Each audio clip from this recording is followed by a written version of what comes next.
You're listening to the We Are Libertarians podcast network. Find all of our shows at wearelibertarians.com. Look around. You can find cars like these on AutoTrader, like that car riding your tail. Or if you're tailgating right now, all those cars doubling as kitchens and living rooms are on AutoTrader too. Are you working out and listening to this ad at the same time? Well, multitasking pro, cars like the ones in the gym parking lot are for sale on AutoTrader. New cars, used cars, electric cars, maybe even flying cars. Okay, no flying cars, but as soon as they get invented, they'll be on AutoTrader. Just you wait. AutoTrader. You found your person. Now let the Knot help you with everything else. The Knot connects you to the wedding inspo, vendors, venues, and planning tools you need to make your day totally you. Having helped plan 25 million weddings, we've got your back when it comes to every little detail like RSVPs, budgets, and more. Because your wedding comes to life with the connections that matter the most. Get started at theknot.com/audio. The Knot. Let's plan your wedding together. You're listening to the We Are Libertarians Network. Find more great shows like this at wearelibertarians.com. All right, let's get back to some boring subjects. Understand the risk to our country. Freedom brings people together. You're listening to the We Are Libertarians Network. Learn more at wearelibertarians.com. Welcome to the program. My name is Chris Spangle. Thank you for being here. It is August 29th, 2020. Everybody goes, oh, I can't wait for 2020 to be over. What a horrible year. And I go, what makes you think that 2021 is going to be any different for any of this? So, starting on a hopeful note. So this episode, we're going to touch ever so briefly on the Kenosha stuff because we have to. And then we're going to spend the majority of the episode wrapping up Donald Trump's record as president, giving you facts and policy prescriptions that he championed and actual things that he did. Everybody, including us, talks a lot about the bluster, so we're just trying to give you an idea of what he's done and where he's going. And we'll touch at the end on Donald Trump's, what he's proposing in his second term. If you haven't listened to part one, go check that out. There's also one on Biden and Kamala Harris, and we will also do one. I ran out of music. This intro is so long, I ran out of music. And we're also going to do a part two on what Joe Biden's proposing. And then we'll also talk to the Libertarians and Joe Jorgensen. So, with that being said, stay tuned. Warning. This show is for adults, produced by semi-adults. So the language is sometimes strong and offensive. I don't know what I said.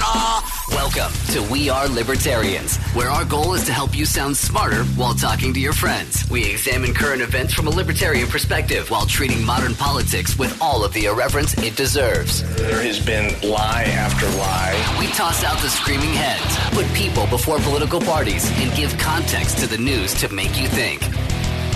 Now, here's our host, a 15-year veteran of politics and media, Chris Spangle.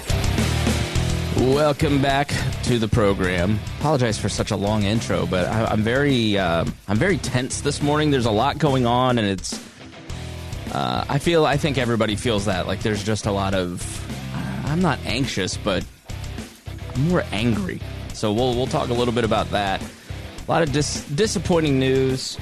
Let's start with Harry Price. Not that Harry Price is here. That's not the disappointing part.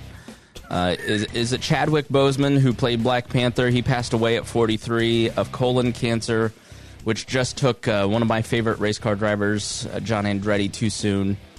And seriously, I think it's a wake-up call for I'll be 37 next month, and colon cancer is something that is easily treatable if caught early on. John Andretti said, I just didn't want to go get it done last year, and that was the year that they would have caught it and I would have lived, and unfortunately he passed. And he apparently has been dealing with this since 2016 and has done all these amazing movies and fought through cancer and then passed away. And I'm bringing this up just because I know that a lot of our audience is approaching middle age, and I'm long overdue to have that doctor's appointment at 37 going, all right, what do I need to do? Like heart scans, blood tests, where do you need to put your finger, that sort of thing. And so, this is Tony Soprano was sort of that when he died too. It was kind of that wake up call of, anything can happen at any time, so stay woke in terms of your own health, Harry. You're in extremely good shape. You are giving up yoga right now to do this. I mean, what were your thoughts when you saw it? Yeah, it did come out of left field because most people, he's very private about it. Also like how quickly, like the news spread. It was just, it just also just shows you like you really need to check into your body and watch out for yourself, especially males. Most people get, they're always checking in at their medical condition all the time for different aspects of their life. Men, just for some reason, we don't do that until something breaks or we feel something funny. And then sometimes you're right. It's that time that they just didn't catch it because it's just not something that, we're used to of like checking in on our own personal bodies. So, yeah, Rhinehold, go ahead, Harry. Sorry. I was just going to say, yeah. So please, if this is the wake up call you needed just to go in and give yourself a checkup, just go do that. Just for myself, I don't go to the doctor that often either. My wife usually makes one for me. So, well, I don't want to go because I don't want to find out there's something wrong, and I don't feel that that's the healthiest solution. But that's sort of the male mentality of if I go, they'll tell me I'm broken, and I don't want to have to deal with it. And Rhinehold, you're really good you're always going to the doctor. I don't think you're sick or anything. You're just like, I had this tested. Every month you're going to a doctor to get something tested. Are you not? Oh, you're muted. You should unmute yourself because this is a broadcast. Is that how that works? Yeah. You can hear me? Okay, well, that's interesting. No, it's my wife that's going to the doctor all the time, not me. Oh, okay. I shouldn't. I mean, I have certain things that have happened that I've had to have checked out, but and I've had all the the man club stuff. As a friend of mine, comedian, has stated that you're not in the man club until a team of doctors can show you where your prostate is. But my wife had she had ovarian cancer when she was 41 and stage 4, and she's been fighting that tooth and nail for the past decade. So she was touch and go for a long time, and had a reoccurrence and Mayo Clinic and just all kinds of doctor stuff that we've had to go through because of that. And get checked out, because I don't want to get bad news like that. And I've had my father's going through a similar thing right now too. So it's better to find out so they can do something about it, as opposed to just kind of ignore it until it's too late to do anything. Yep. And ladies too, but y'all are better about it than we are, and we're talking. No, my wife hates going. She's like, I don't want to go to the hospital because they'll keep me. I don't want to go to the doctor because they'll tell me something wrong. I mean, she's been the same way. So, all right. So ironically, we're starting at the most depressing part, then getting to another depressing topic, and the most hopeful part of the show is probably going to be the Donald Trump record. So that's how we're rolling today. It is what it is. I want to touch briefly on we often like to talk about trends within the movement and sort of what the conversation is in the libertarian world, because a lot of our listeners are engaged in that. And I don't think that this is just a conversation that's happening in our world, but it is the role of Kyle Rittenhouse in the riots in Kenosha, Wisconsin. If you're living under a rock and you don't know what happened, there was I'm blanking on Blake's first name. Is there a space in this rock if we could move in? No. Oh. No. Yeah. What is Blake's first name? Is it Eric? No. The man who was shot 7 times in the back by the cop. Jacob Blake. Thank you. So Jacob Blake there's conflicting reports. He was either breaking up a fight between 2 women, or he was there and had a it was an ex, and he was not supposed to be there, and the police were called on him. Not sure which is the truth. I I think both are the truth, to be honest with you. So Okay. I think he was breaking up a fight, but one of the people in the fight was an ex that didn't want him there. So she called the police, and the police arrived, and within the time they got the call from dispatch, the time he was shot was about 3 minutes. Right. So that's not a long time. So they were told that he had a warrant. He was there not doing anything wrong in his mind, but, they tried to apprehend him. He said he didn't want nothing to do with that. So he started to walk away. They decided that he was a threat. So, hold on. Is the sound good? We're supposedly having some sound problems. Go ahead. Sorry. Yeah. And they also, there's been conflicting reports, people trying to say that he had a gun, which he did not have. They said, trying to say he had a knife, and there's no evidence that he had one on his person. They did say they found one in the floorboard of the vehicle, but there's no evidence that they knew that or anything. So it is hard to tell because the video is hard to understand some of the words. So the reports are that people are saying that they were saying he has, dropped the knife, but you can't tell that for sure from the audio. It's kind of hard to make out, and no witnesses who are there say he had a knife on him at the time. Yeah, all of these incidents fall under the rubric of this is an incredibly large, complex society, and there are a lot of things that go into an incident like this that are very difficult to ascertain in the middle of a passion. I've learned my lesson after the Covington kids.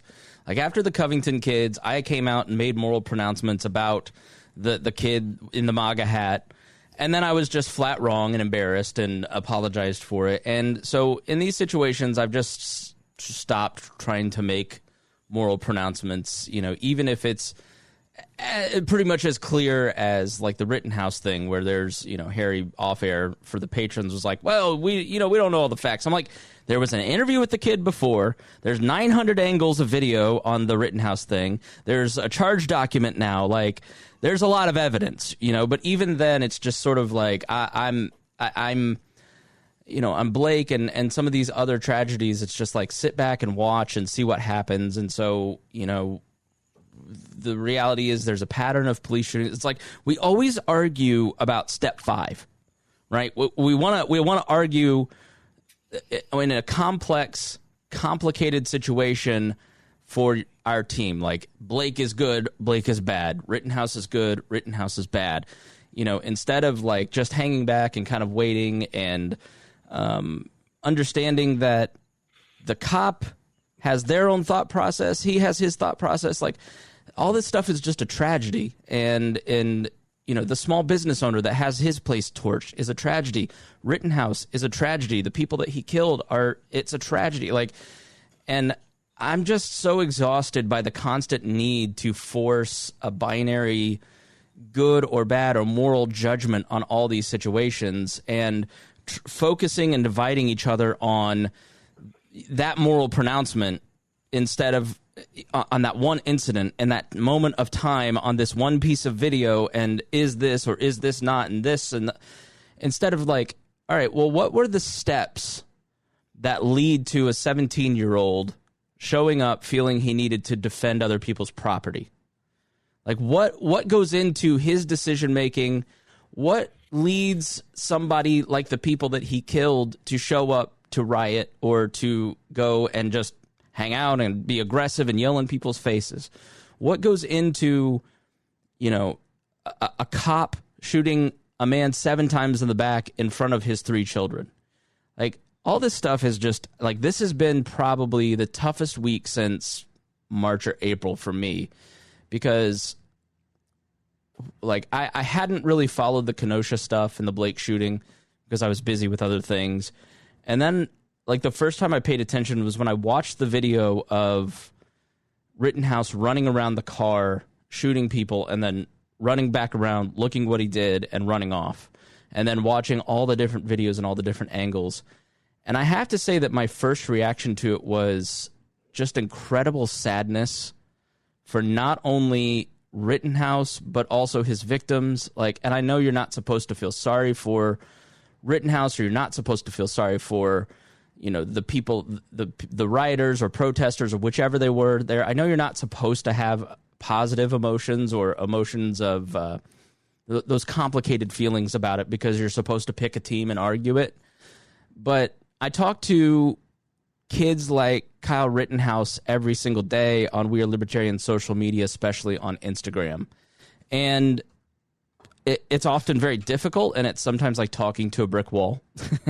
And they're very indoctrinated with a certain strain of thinking and very influenced by other meme pages. We talk. It's why we talk a lot about this stuff, and why we try to warn people about their personal influence over others and the responsibility that each of us, like, I have worked with audiences from dozens to millions over the course of 20 years, and I recognize the responsibility that I have because of this privilege of getting to speak to you as somewhat of an authority in your life. And I take that really seriously. So, like, I don't want to,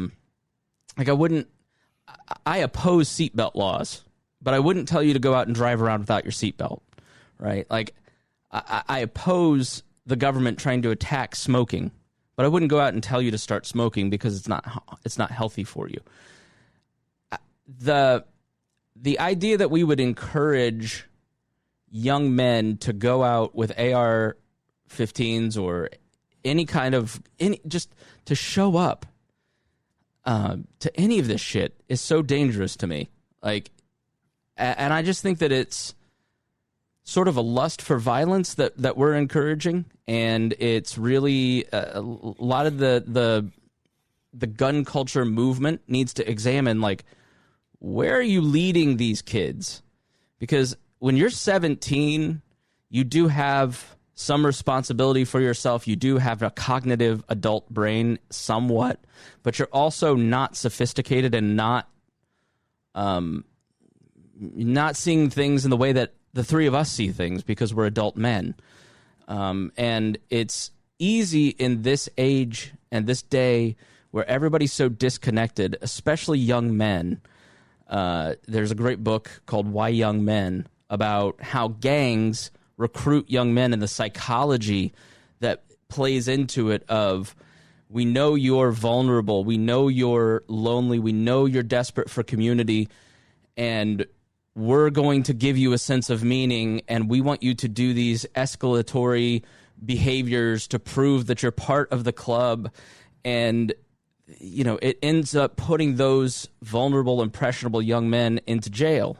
And you're starting to see that trend somewhat on both sides. I mean, it's not just the right. I mean, consider myself more of the right. I see more of it. I'm former Republican, I'm in a red state. Like, that's who I see more, which is probably why I react to some of this stuff more.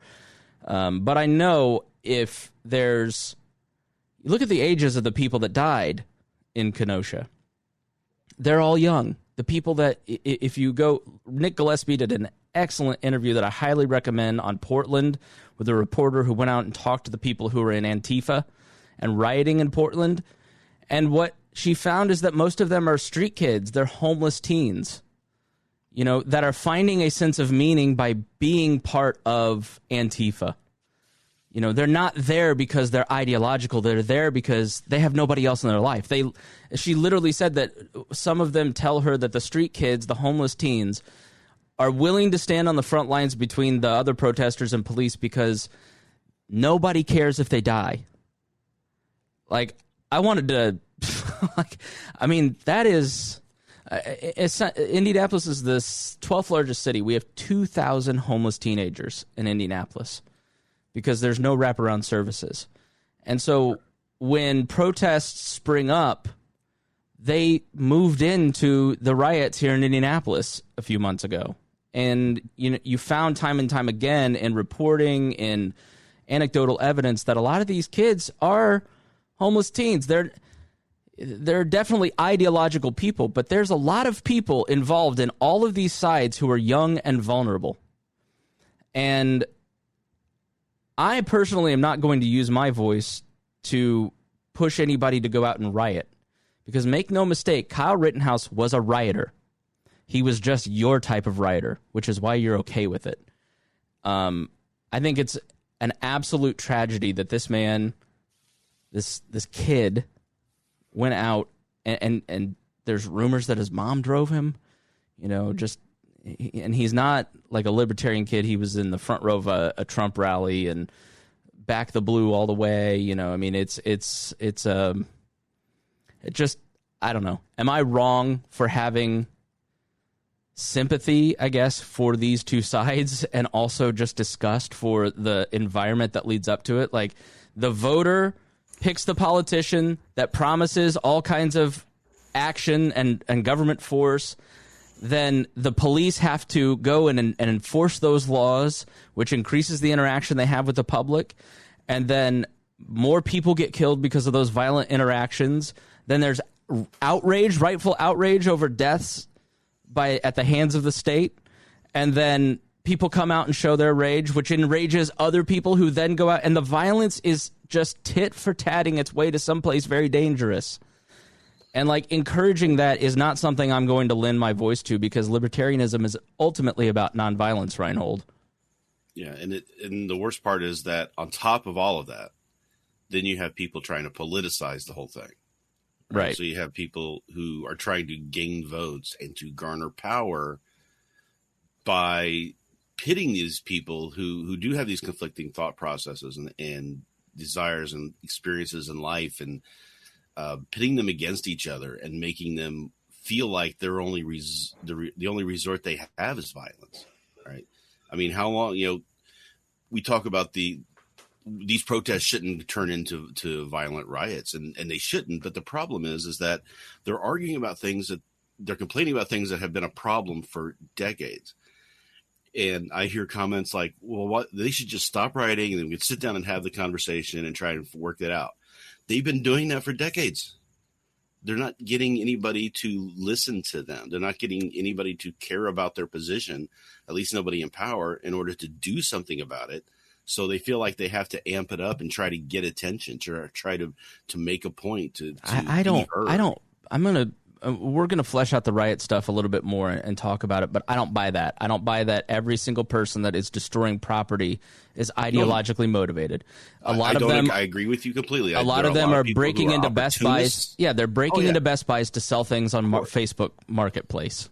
Most of the people who are doing the looting are doing that. I think there are people who like the people who are tagging the federal buildings in Portland, right? They weren't doing that to try and get money or opportunism. They were trying to make a point. But then the people going into the Best Buy or breaking into some other store and trying to run out with a bunch of goods, those people are just opportunists, right? Those are people who, but they're not the movement. They're not the people who are trying to get the attention, is what I'm trying to say. So I hate when we try to say all of the people protesting are terrorists, or all of the people who are trying to defend property are horrible people too. It's like you have good people on both sides. And I know I just said something that Trump said. Wow. I know I did it. And Trump gets.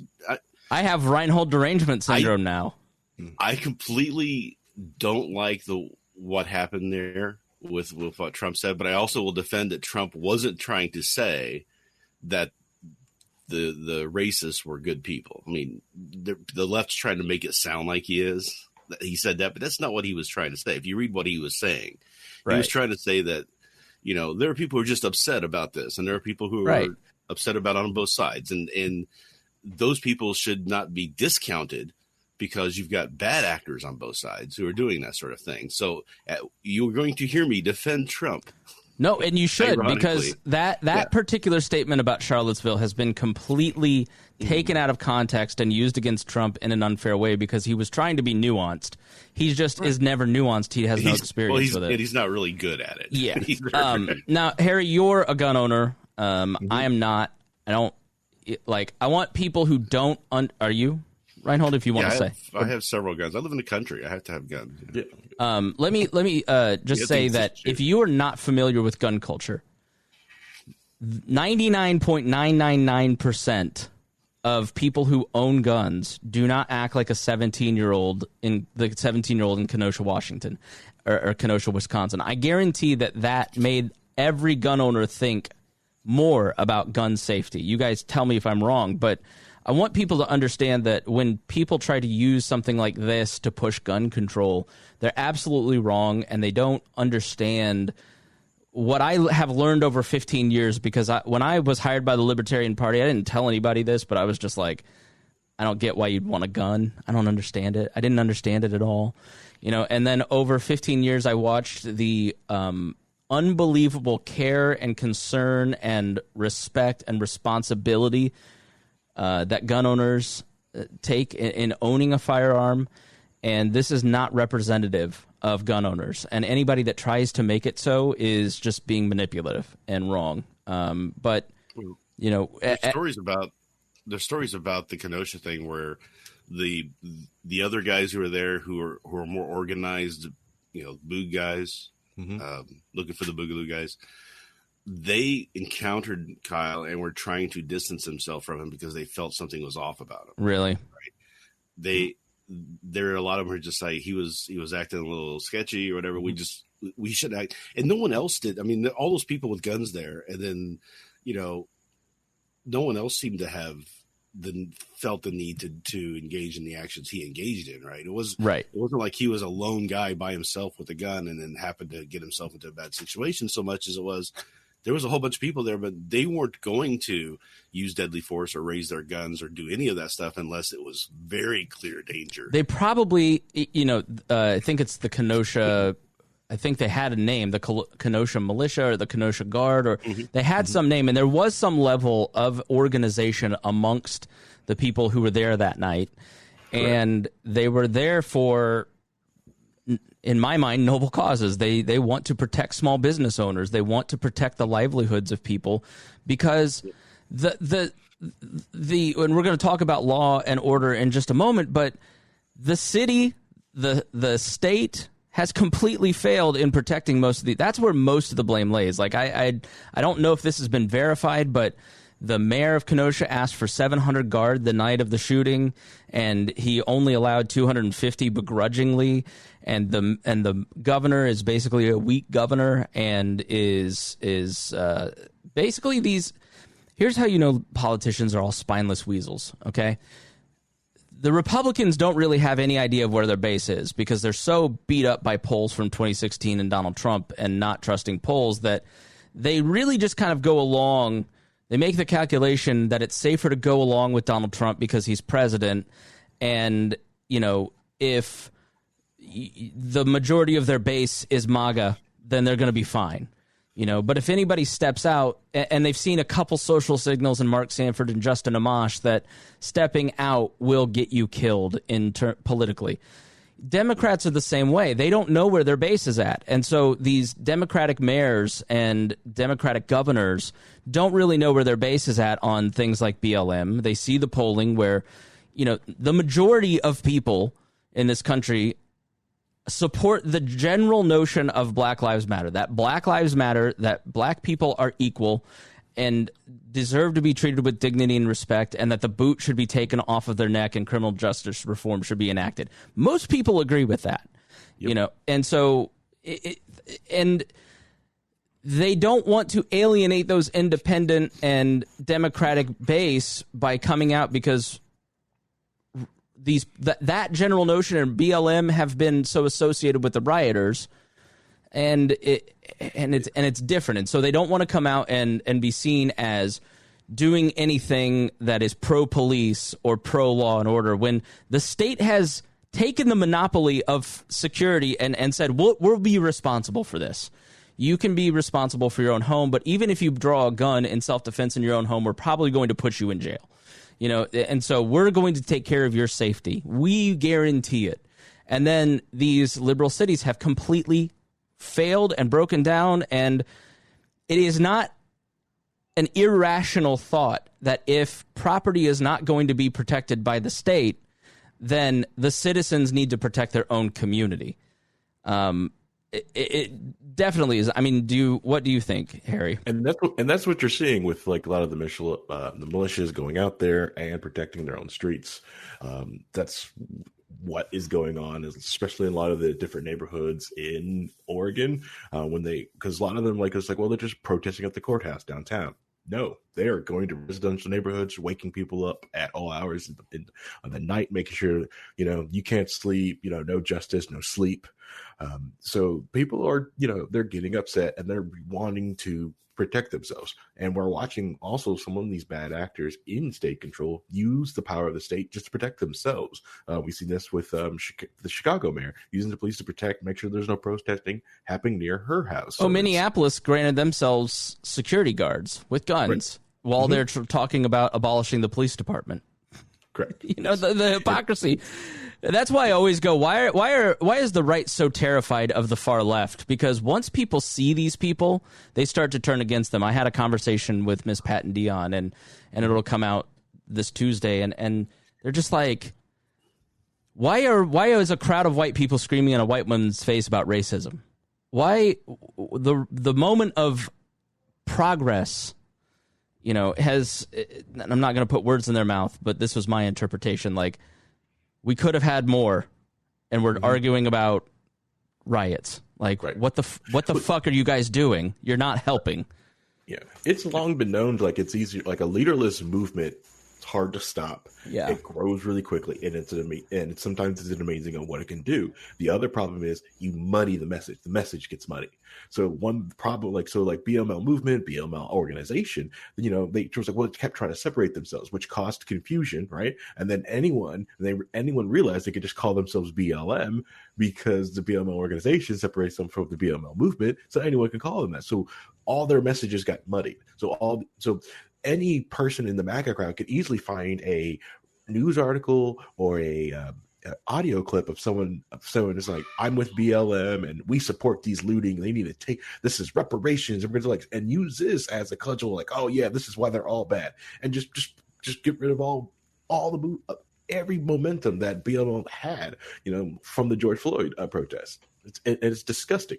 I don't want to tell people what they should do but they should have distanced themselves, nope, it's organization, or it's I hate trying to tell them to do a top-down thing, but hey, if someone's using your name and trying to take out your movement, sometimes you need to step up and separate themselves from that. Well, that's why I think you're starting, like Joe Biden put out a video denouncing riots. Like, you're going to start seeing, and it really, a lot of this falls squarely on these politicians that, like here in Indianapolis, the police department they feel that they've been completely abandoned by the mayor. Yes. And so we had an incident where Deshaun Reed was shot and killed by police. He had a gun, and BLM has really gone to bat for him, but not many other people are willing to because of the way that the shooting happened. But the mayor wants to please that constituency because he's a Democrat. But at the same time, the police are almost ready to stage walkouts. So there's this very complicated issue of, it all kind of falls under how we interact with the law and where we're at in terms of the size of the state. And so this is the conversation that instead of arguing over, was this self-defense or not? Was this a good shooting or not? Were the cops justified or not? Like, that to me is just sort of not helpful uses of energy, right? Like, we're arguing again over step 5 when we should start at step 1 and start thinking about our relationship to the state and our relationship to how the government functions. And even in a completely anarcho-capitalist, anarcho-communist state, there's still law enforcement. There's still justice. Like, it's not Somalia. And I think part of the libertarian conservative reaction to canonizing Kyle Rittenhouse signals to people that don't understand anything about guns that you really do want Somalia. And I think it's it's a harmful argument. And we often say, oh, the gun debate is settled. But like everybody kind of thought after George Floyd, police reform was settled, like it's going to happen. But then they lost the moment with the riots. They lost the argument, and now that is not really on the table, which is incredibly frustrating to black people and is going to start bubbling up. You're not seeing the frustration with the white liberal, the white woke person yet, but you will. And that's why I just think it's like by turning off the people that are natural allies, which is kind of like Clinton is arguing here. I'm sick of seeing pics of Spike Cohn posing in pics with BLM when their stated platform sounds like the 10 planks of the Communist Manifesto, and their methods of protest are antithetical to the LP non-initiation of force principle. Seeing a few porcupine shirts among the chaos made me hang my head in shame. Probably hired crisis actors or hired muscle meant to defame us, at least I hope. I couldn't disagree with you more. Black Lives Matter is a grassroots, bottom-up organization like the Tea Party. Matt Kibbe was greatly associated with the Tea Party. Mm-hmm. It didn't mean that Matt Kibbe was in charge and Freedom Works were in charge of the Tea Party at that time. There were hundreds of Tea Party groups around the country with their own different motivations. Just like there are a ton of different libertarians with their own different motivations. Mm-hmm. And there are a lot of libertarians like Spike Cohn who look at Black Lives Matter and go, I don't agree with you on these 4 pieces, but I agree with you on these 3 pieces, and this is how we can advance liberty by being allies with these people. I always just kind of shake my head and like, there's going to be a lot of libertarians who are going to vote for Donald Trump, and they're going to loudly say they're voting for Donald Trump, and they're not going to suffer any penalty whatsoever. It's not disqualifying in any way. But if they were to come out and say they're voting for Joe Biden, they'd never live it down. We still, Bill Weld and Hillary Clinton never lived down. But there are plenty of libertarians who said that, like Walter Block saying, you should vote in your interest and vote for Donald Trump. Well, you're willing to ally with the right, and there's a lot of people who are willing to get cozy to very grotesque people on the right, because you've made the calculation that helps advance liberty. But you're uncomfortable when somebody does it with the left, and I don't understand that. I'm willing to work with anybody that's willing to help achieve liberty. Like, the Republicans and Democrat brands and messages are largely rejected. There were like 60 million people who voted for Clinton, 60 million people that voted for Trump. And then there's like 110 million people that just didn't vote because they don't feel there's any representation. There's a huge gap in the middle of people that don't feel like they're represented. And the wasted vote is completely obliterated by exit polling every single election year. And when you go and break down like Lucy Brenton in Indianapolis and in Indiana for Senate, or the Georgia Senate race in 2018, you see in exit polling an enormous demographic difference, 1% in above 40, 10% below 40 voting for libertarians. And then you also have an enormous we don't poll from Republicans and Democrats. Like in Georgia, the libertarian candidate polled like 1% from, it was the governor's race, 1% from Kemp, 2% from, what's the lady that thinks she won? I forget her name. And then the 96% of the rest of the vote for the libertarian candidate were from independents or non-voters or reactivated voters. And so they finally see somebody that represents their viewpoint. So copying the message of a Republican or Democrat wholesale is a losing strategy and turns off our natural allies in the middle, in the center, that are willing, and the non-crazy fringe, like the non-crazy middle. Like pandering to the far right and the far left is just a losing strategy. Harry, what were you going to say? Yeah. I was just going to echo what you've posted online, which is, these are two dying parties. Why would we copy their message? Why would we follow their exact same dying path? That's goofy. You want to grow, you want to become, the center stage mainstream, you have to do something different. Yeah. Absolutely. I like rotary motors, so I can't tell who this is, so it's just a Facebook user who's signaling they want Somalia. It's not that you're signaling that you want Somalia because you want Somalia. It's that you don't understand how you look and you don't give a shit because you're not willing to talk to people that don't think and look like you. So I apologize if that's my best friend in the entire world, but that's how it comes across to people that aren't exactly like you. For God's sake, stop reading the Daily Caller and go meet some people that aren't like you. Like, that is, it's just, when you try to explain how you come across to other people, there's a large swath of people who don't take that well and just go, I don't care what you want, I'm going to do what I want. And it's like, okay, you're just, it's so frustrating. So well, go ahead. And to go to the point, like you also posted, is talking about some people are like reject your principles at your core. And it's just like, yeah, but a lot of people in the middle will reject certain principles, but they'll allow you to have those. It's when we have our walnut meetings or Liberty Chill on Fridays, we got, hard socialists that will come to our meeting, card carrying socialists, and they understand, and, but he's such a centrist. The idea that to him, socialism has to be voluntary now. It's great to watch that change and just having conversations of talking to someone who look completely different than I do, have completely different views, and we've met in the middle, and it's great. It's an amazing time. Yeah, this person says, what if the non-crazy middle fundamentally rejects your core principles? Then they do. Like, they're like, you're not going to please everyone. This part of society, it doesn't matter if it's a free society, the society we live in, or a socialist system. Like, you're not going to please everybody. Just be yourself, be honest, say exactly what you think, and people will then either be with you or they won't be with you, right? Like, right. That's sort of where the radicals have been right in opposition to the Gary Johnson, Bob Barr campaigns. Like, just say what you really think instead of trying to lie to people. I really get that, like, this, we need to appeal to the far right, or we need to appeal to the far left, or we need to appeal, like, you're basically arguing that we need to lie to people. When I hear people say Joe's messaging is this or that, I go, so you're asking her to lie to the voter to make you feel better.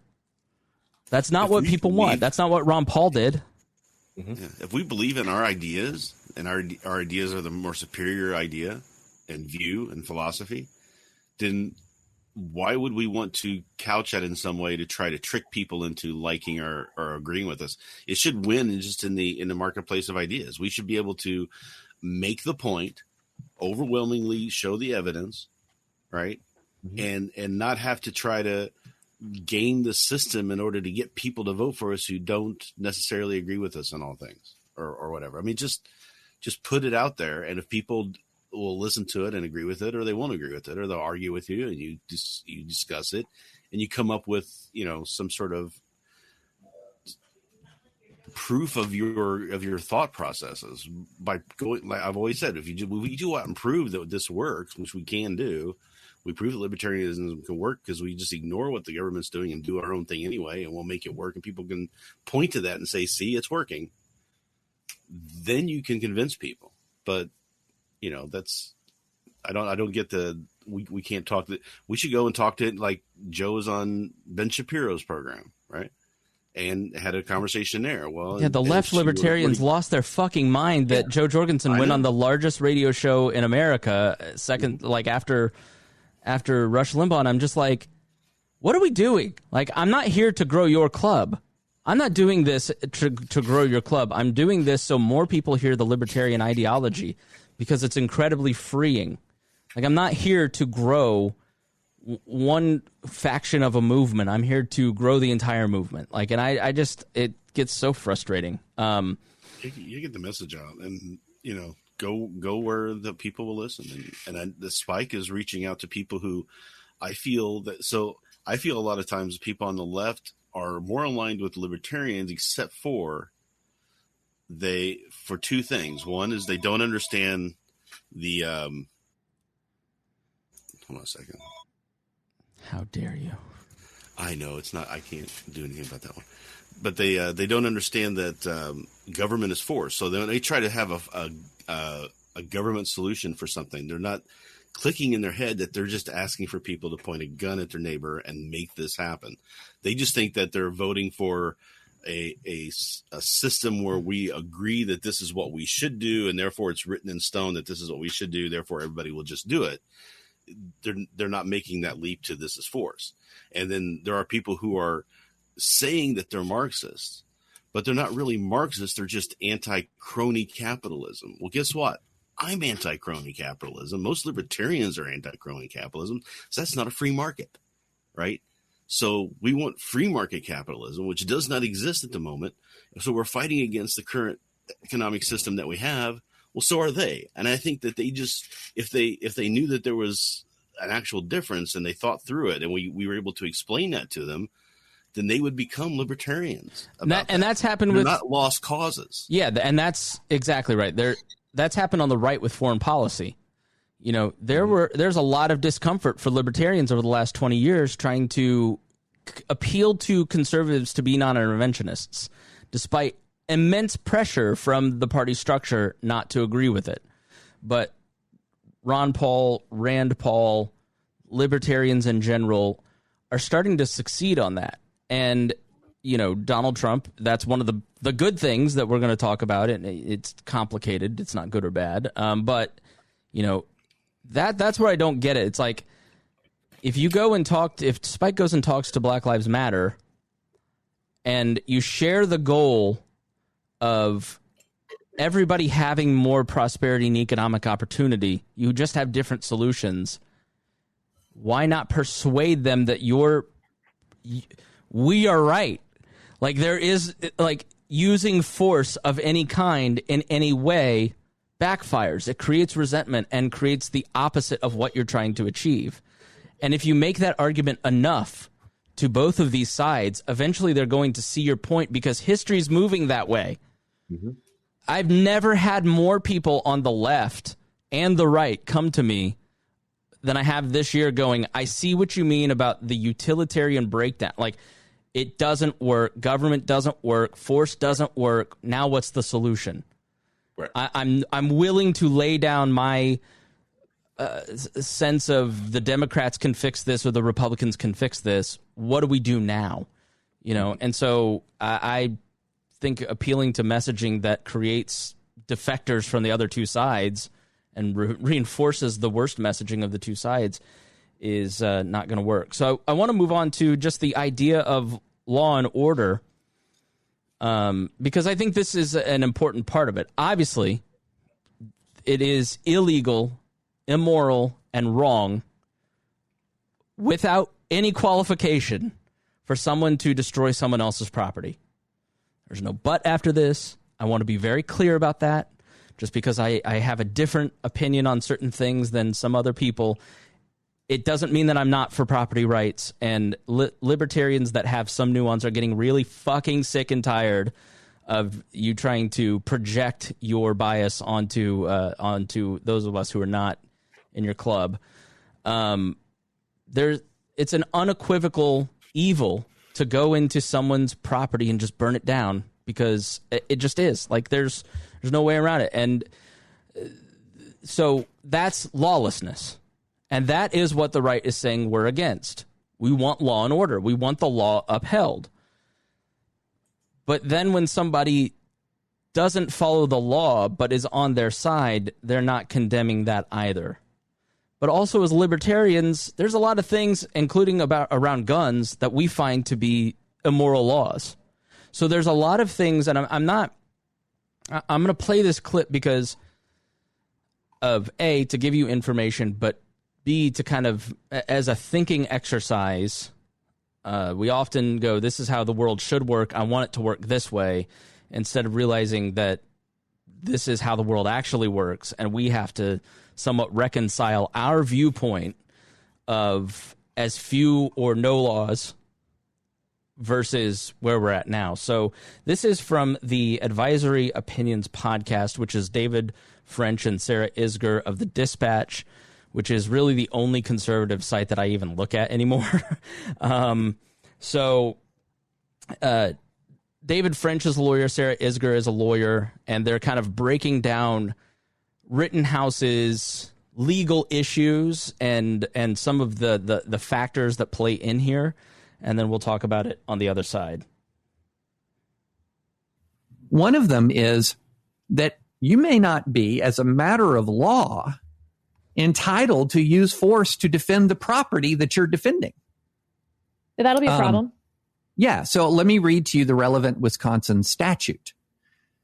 A person is privileged to defend a third person's property from real or apparent unlawful interference by another under the same conditions and by the same means as those by which the person is privileged to defend his or own property from real or apparent unlawful interference, provided, always read after provided, that the person reasonably believes the facts are such as would give the third person privilege to defend his or her own property, that his or her intervention is necessary for the protection of the third person's property, and the third person whose property the person is protecting is a member of his or her immediate family or household, or a person whose property the person has a legal duty to protect, or is a merchant, and the actor is the merchant's employee or agent.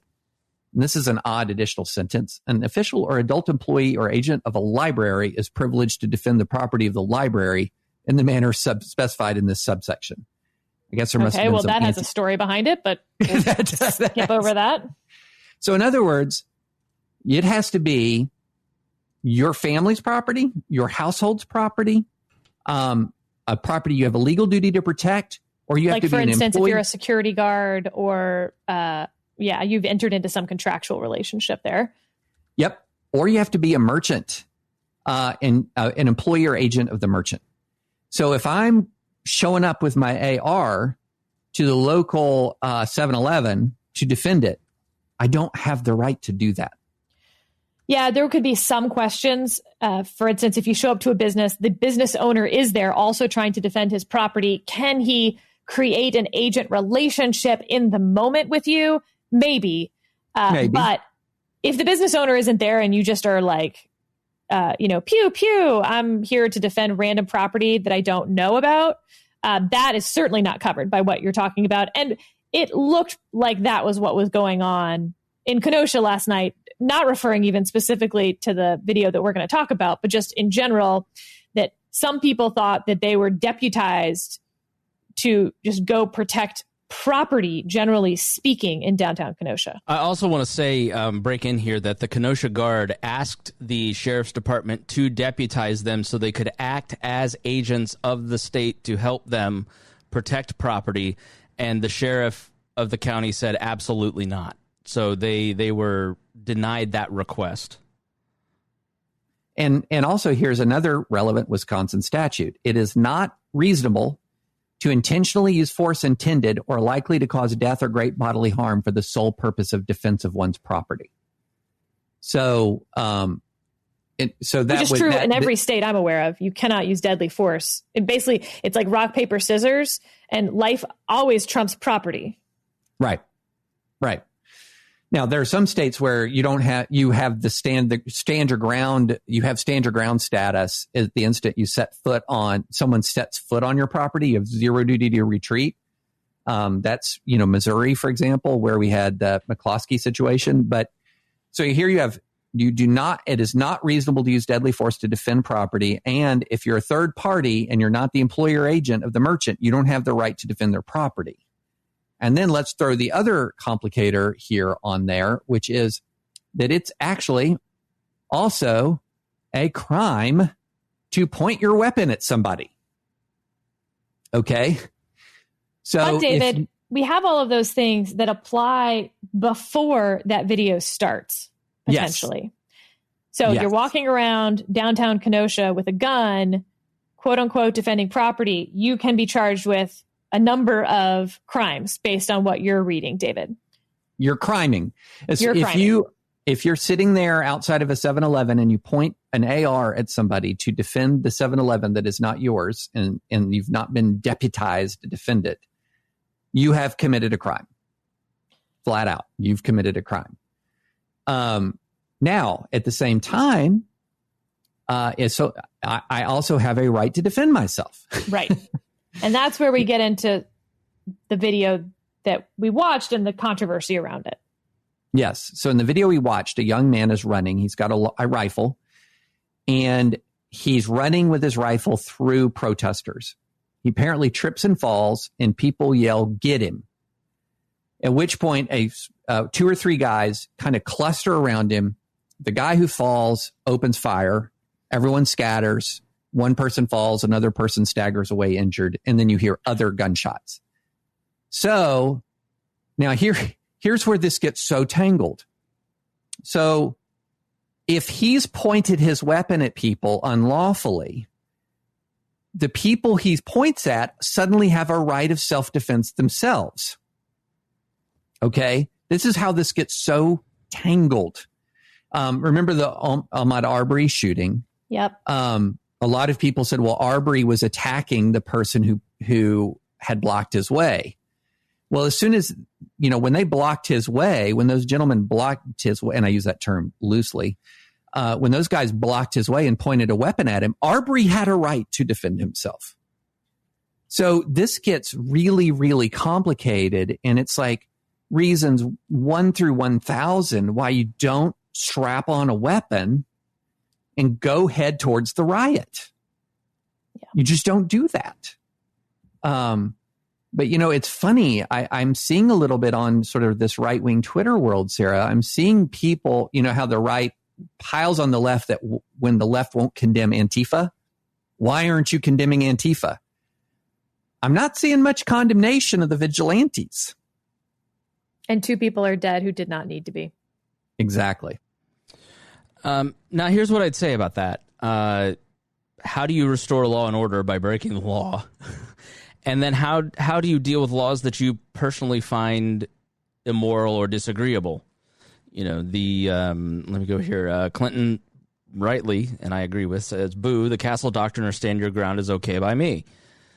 Well, there's a process in our system in the day and age in which we live of changing laws or dealing with law enforcement problems. And it's a legislature. It's a legislative process. It's what we said basically about the Confederate statues.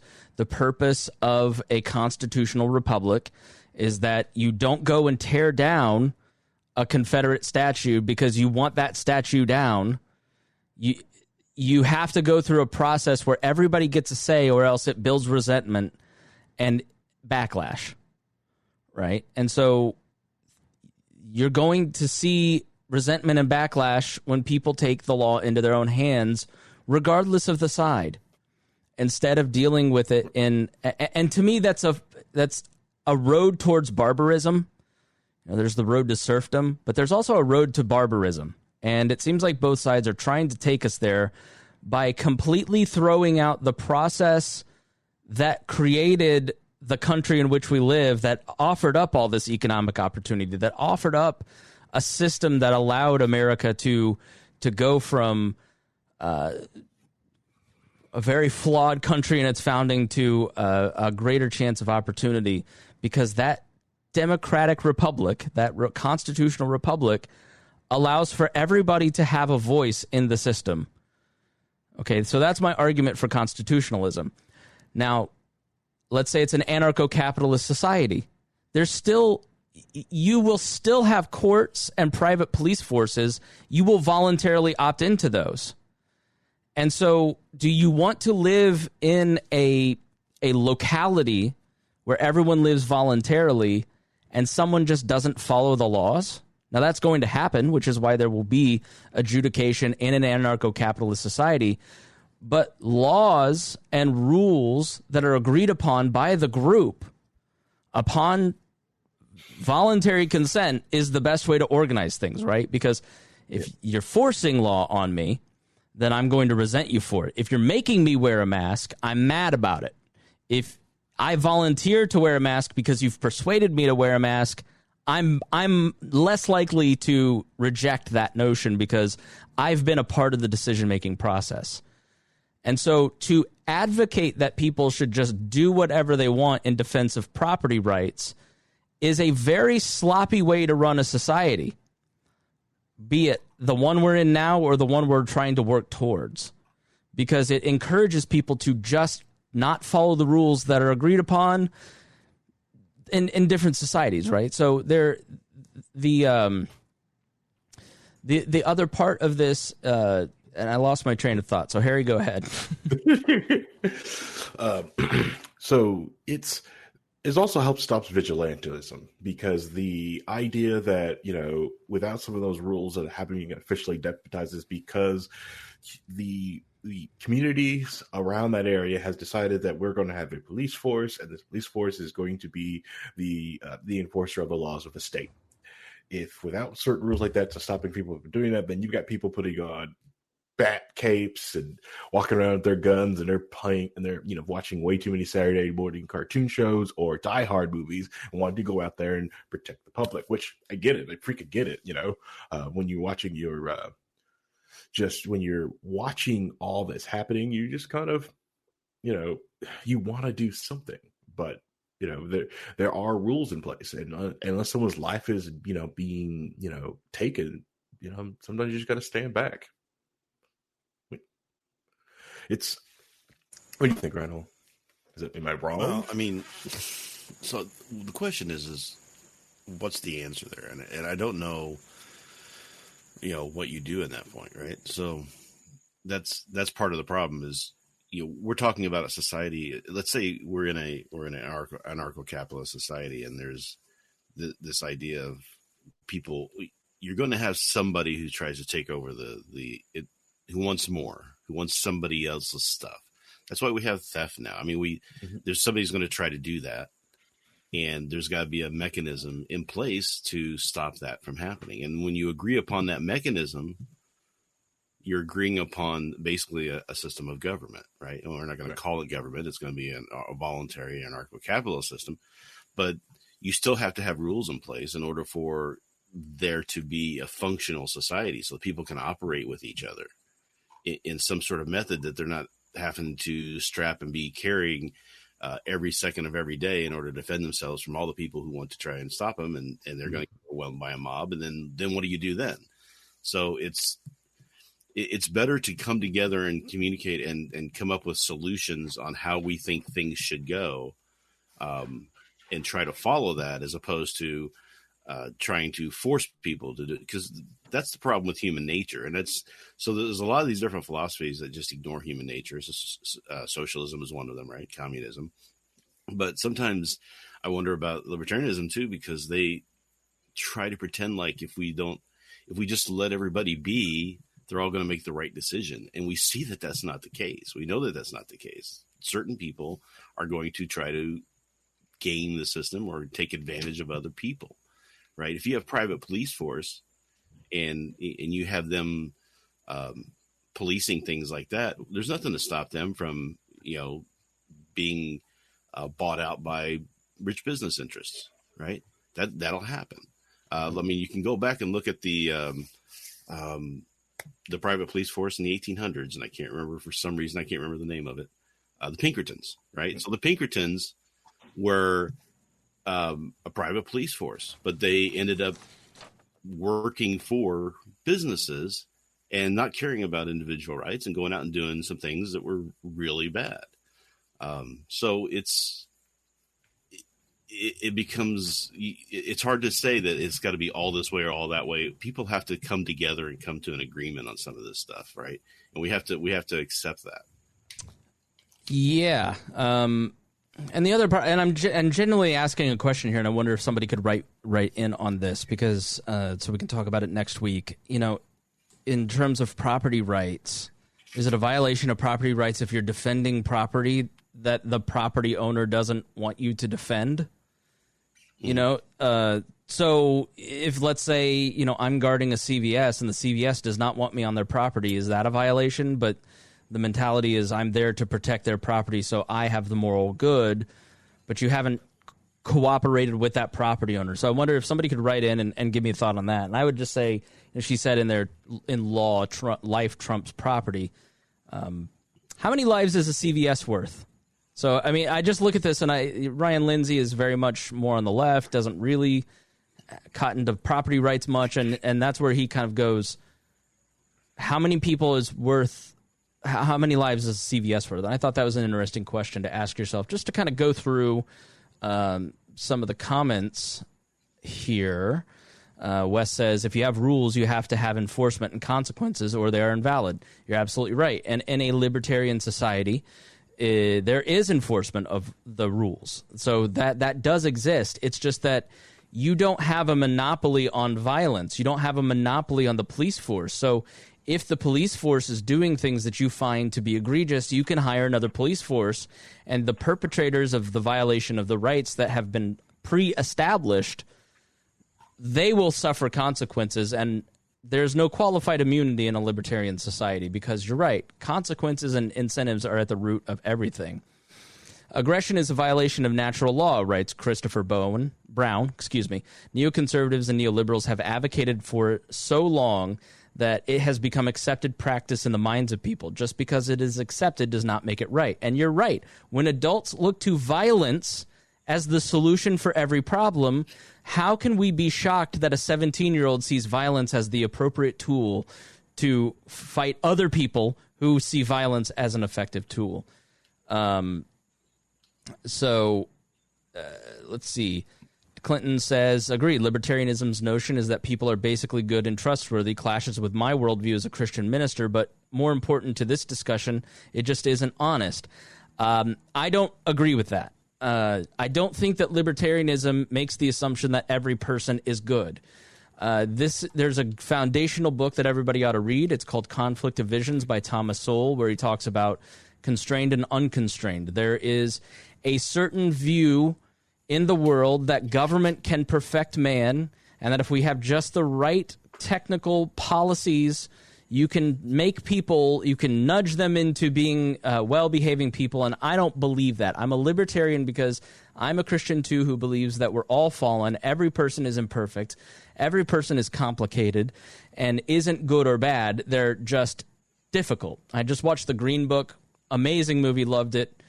And one of the characters is found out to be gay, and another character looks at him and goes, I was a bouncer in New York City in nightclubs. I know the world's a complicated place.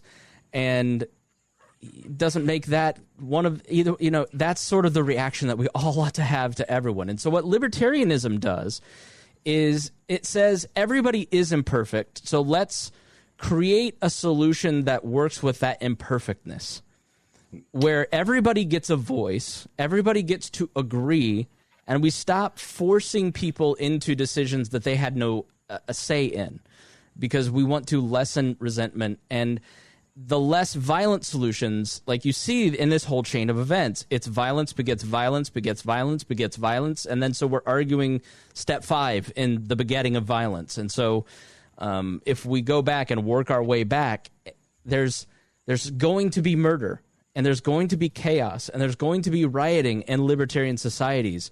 There will just be less of it because there's more prosperity and more economic opportunity, and people have more of a say in the rules.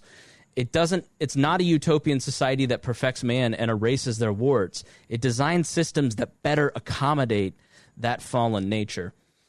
That's the thing that I wanted to touch on too when you're talking about better prosperity for everybody. If you look at what's going on now, and then you graph out what's been happening with wealth in this country, where the top 5% are getting wealthier and wealthier, and everybody else is kind of middling around and having to fight harder to even the middle class is fighting harder to kind of keep things going and make do. That's where all these frustrations and things start bubbling up. Yep. That's the problem with the crony capitalist system we have, is that we're not allowing that real free market to cover the separations in wealth. It doesn't work. Those people are being protected by the political elites to continue making more money. Get that money in the stock market. Just pop the stock market up. That's not the economy. The stock market is not the economy.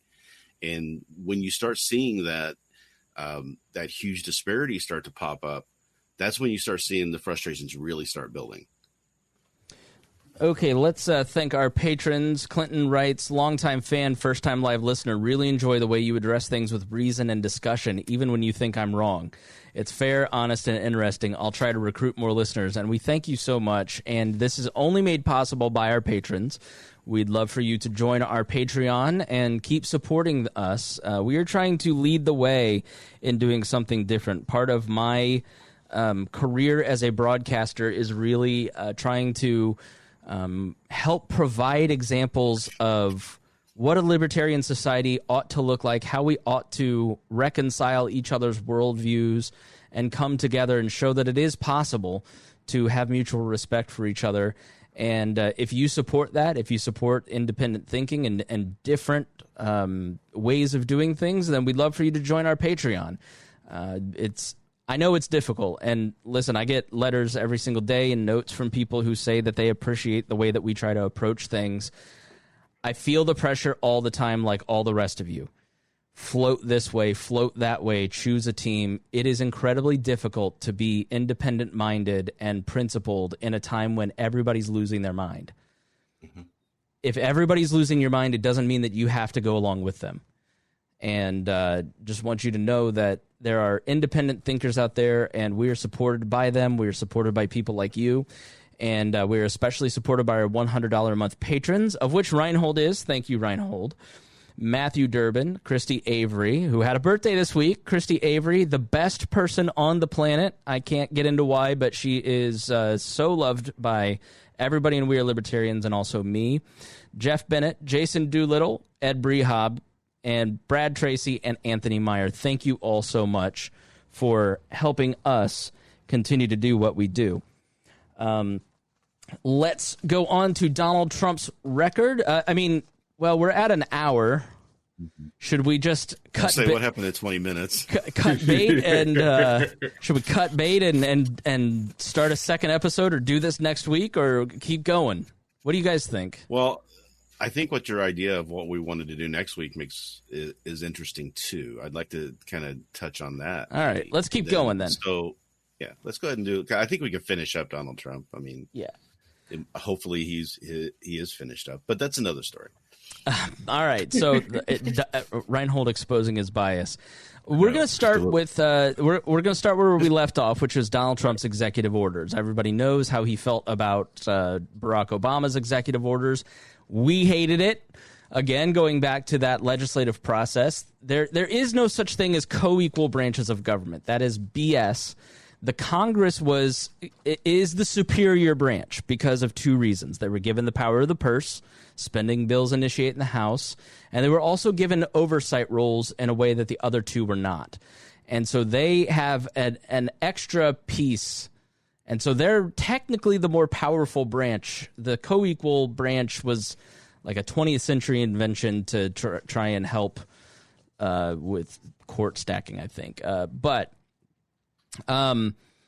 since entering office, now our problem with executive orders is that it's governing by diktat. It's not it's legislating where they have the president doesn't have that power to legislate. But this power was basically taken by Washington from the very beginning. And Barack Obama, George Bush, then Barack Obama, and then now Donald Trump have all helped accelerate that process and increase the cult of the presidency. So since entering office, Donald Trump has signed 176 executive orders. In 2017, it was 55. In 2018, it was 37. In 2019, it was 45. And in 2020, so far, it's been 44. So going back to 2017, some of the first executive orders, 13765. Now, this was the first EO signed by Trump on January 20th, and it set out interim procedures in anticipation of the repeal of Obamacare. To have dreams. The order was designed to weaken regulations and procedures associated with the enforcement of the Patient Protection and Affordable Care Act. And in effect, in February 2017, it was reported that the IRS would not require tax filers to state whether they have compliant insurance, allowing them to avoid the penalty. Talked about insurance in the last episode, so you can hear our opinions on all that. Same goes with immigration in the next one. His next executive order was 13767, border security, immigration, and enforcement. And we're not going to talk about all 176. We're just going to give you some of the highlights. And like I've said, hey, raise your hand if you two want to mention anything, or else I'll just kind of keep rolling through these facts. This was the border security and immigration enforcement improvements. The order was aimed at fulfilling one of those campaign promises, enhancing border security, by directing federal funding to construction of a wall along the Mexico-U.S. border. It instructed the Secretary of Homeland Security to prepare congressional budget requests for the wall and to, quote, end abuse of parole and asylum provisions that complicate the removal of undocumented immigrants. Now, part of the order called for hiring 5,000 more Border Patrol agents, building facilities to hold undocumented immigrants, and ending catch and release protocols. The next one was, go ahead, Rhinehold. I saw your mouth move. You wanted to jump in. Yeah, I was going to say something. That was the one thing too. The ending of the catch and release thing. Mm-hmm. That's really where we get into the zero tolerance policy for asylum seekers, right? So that's people are talking about. Well, the cages came from Obama, but Obama was basically taking people who were considered to be threats. So about 5 to 10% of the people seeking asylum, those people would be kind of caged up, and the rest of them would be given a court date to come back for their hearing, and then given temporary status to go in and kind of function in the society while we do that. And that's what he stopped. So that's why the explosion of the people who were in those facilities expanded so great was that executive order where we stopped that function. EO 13768, enhancing public safety in the interior of the United States. The order outlined changes to a few immigration policies, but most notably, it stripped federal grant money to so-called sanctuary cities. In addition, the Secretary of Homeland Security was ordered to hire 10,000 more immigration officers, create a publicly available weekly list of crimes committed by undocumented immigrants, and review previous immigration policies. We talked about the problem with sanctuary cities is that it's totally at Donald Trump's discretion who he can and cannot and will not fund. That's not how any of this is supposed to work. There's supposed to be representation that works on the funding. It's not supposed to be on the whims of a single person. The entire point of the Senate basically was to cool the passions of the House, where it would be easily electable, high turnover, lots of representatives. That's where the whims and passions of the moment work themselves out in the Congress. Then they're cooled by the Senate. And if it makes it through that, then the president would sign it. And the reason for these 3 steps in terms of lawmaking is that there weren't supposed to be so many laws. And so that's why America was prosperous until there were so many laws, especially after the 60s. Right. Yeah. That's, get to the point like ignorance of the law is no excuse. It's kind of hard if you have so many freaking laws. Pejoratively, the next one is called the Muslim ban, EO 13769. Nice. Protecting the nation from foreign terrorist entry into the United States, except for the extent to which it was blocked by various courts. It was in effect from January 2017 to March 6, when it was superseded by EO 13780. The EO lowered the number of refugees admitted into the U.S. in 2017 to 50,000. It also suspended the U.S. refugees admission program for 120 days, suspended the entry of Syrian refugees indefinitely, directed some cabinet secretaries to suspend entry to those whose country do not meet adjudication standards under U.S. immigration law for 90 days, and included exceptions on a case-by-case basis. The DHS listed the countries as Iran, Iraq, Libya, Somalia, Sudan, Syria, and Yemen, which they also went on to add Chad, which is a major ally in the fight in the war on terror. More than 700 travelers were detained, and up to 60,000 visas were provisionally revoked. One of the stunning things about this past convention, I barely watched any of it. I watched half of the first night of the Republicans because I was busy during the week of the Democrats, and so I didn't watch many of it. I watched like Kamala's speech and here and there, and Obama. And then I tried to watch the RNC, and I was just like, I can't take the fear-mongering. I don't want to watch any of this infomercial stuff. But the coverage of it, when people say Donald Trump is a gaslighter, it's best illustrated by this past convention, because there hasn't been a president in the modern era that has done more to limit illegal immigration, okay. Not on favor, but I get it. Like we've said forever, enforce the law on the books, right? Whatever. He's done so much to limit legal immigration, especially through the pandemic, and then has the gall to just completely pretend that none of that happened the past 4 years and act like he had the first night he had a guy talking. He had immigrants talking about how they've prospered under Donald Trump and Donald Trump's America. And I'm just like, are people buying this? Like, are people really buying into the fact that this person just spent 4 years gutting legal immigration, revoking naturalizations, you know, like every month there's a new way to ratchet down on immigration, and then he comes out. It's literally like Donald Trump doesn't care about immigrants or immigration. Donald Trump he thinks that if he does his pageantry in a certain way, it will neutralize the argument of the other side. Because look, he had this guy speak at the convention. Look, he had that guy say that nice things about him.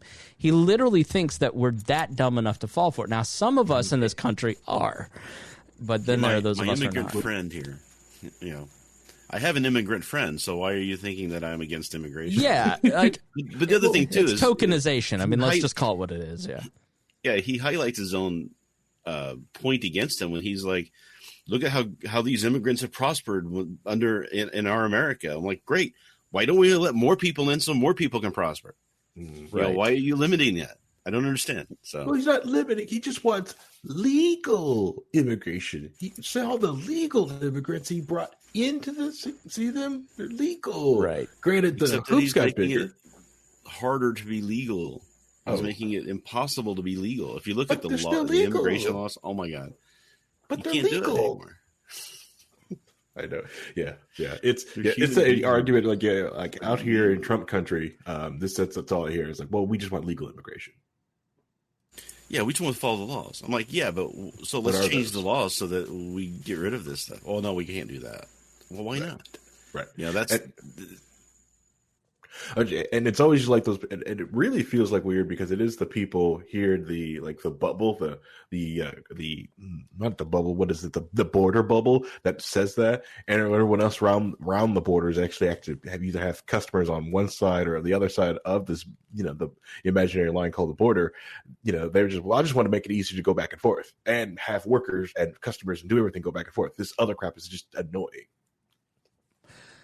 On to the next one, EO 13780, protecting the nation from foreign terrorist entry into the U.S. in March 6, 2017. This was Travel Ban 2.0, revoked and replaced the other one because of court challenges. The order revised Trump's original immigration ban, which was hit with dozens of lawsuits and blocked by a federal judge in Washington state. As of the most recent revision in February 2020, travel to the U.S. is banned by all nations of North Korea and Syria, by the nationals of Iran except on student or exchange visitor visas, nationals of Libya and Yemen on immigrant, tourist, or business visas, nationals of Eritrea, Kyrgyzstan, Myanmar, Nigeria, and Somalia on immigrant visas, by nationals of Sudan and Tanzania on diversity visas, and by some government officials of Venezuela. The Supreme Court upheld the most recent version of the travel ban on June 6, 2018. EO 13813, promoting healthcare choice and competition, October 12, 2017, known as the Trump Care Executive Order. It directed federal agencies to modify how patient protection and basically Obamacare is implemented. The order included a directive to federal agencies to end rules forbidding employers from using HRAs to pay individual insurance premiums. It aimed to widen the use of HRAs, which I believe are those health savings accounts? Somebody look that up real quick. It should have had that in my 23 pages of show notes. But by the way, thanks to Sam Schultz for these great show notes, our lead researcher here at We're Libertarians, and all this stuff is available in a PDF that you can go grab in the show notes. So when you're talking to your friends and you're like, yeah, he has done all these executive orders, look at this, page 8. It sought to allow small businesses more leeway to group together when providing or purchasing insurance. increase the availability and duration of short-term health insurance plans. In a separate announcement, Trump said he would end subsidies to health insurance companies that sell to low-income consumers through state health insurance marketplaces. Trump stated in a press conference that reporters no longer refer to Obamacare because it's gone. There is no such thing as Obamacare anymore. Okay. Sweet. From 2018, EO 13841, affording Congress an opportunity to address family separation. The order restricts family separation but maintains many of the key components of the administration's immigration policy. The order instructs DHS to maintain custody of parents and children jointly. If you remember the child border separation brouhaha.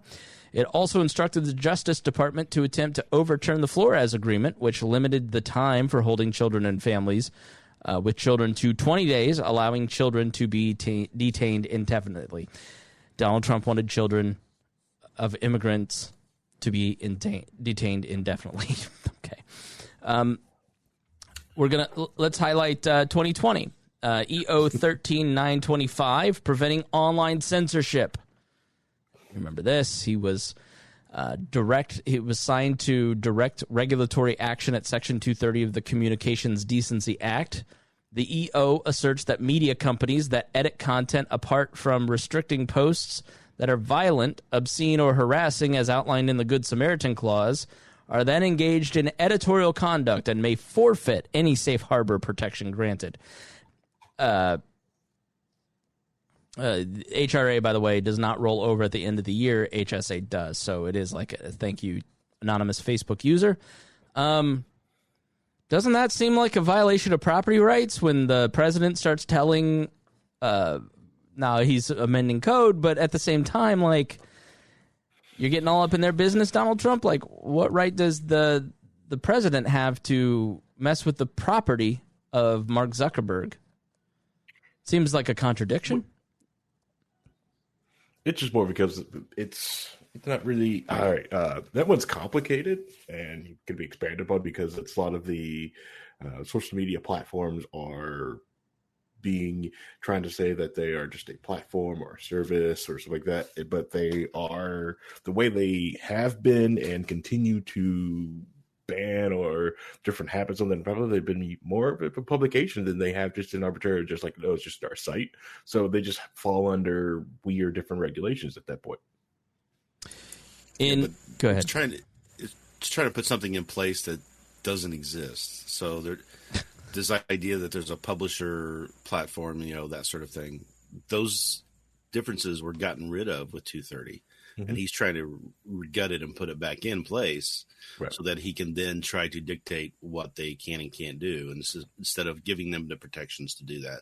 So if what he puts into place were to actually fall and they were to get rid of 230, as it were, basically most of the social media platforms we have right now would shut down.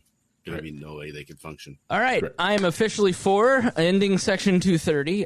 Listen, I used to fear EMPs, but the internet was a mistake. All of this was a mistake. Let's get rid of them.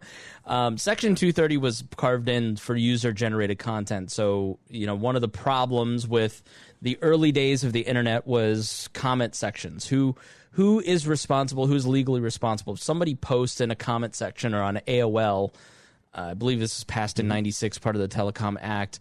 If I post a meme and it's a copyrighted picture, as almost all of them are, who bears the legal responsibility for that if the copyright owner wants to sue? And so what Section 230 did is it said you get protection from what people do on your platform in terms of some of this stuff. And not just that, it also protected them from saying, okay, we want to police those comments.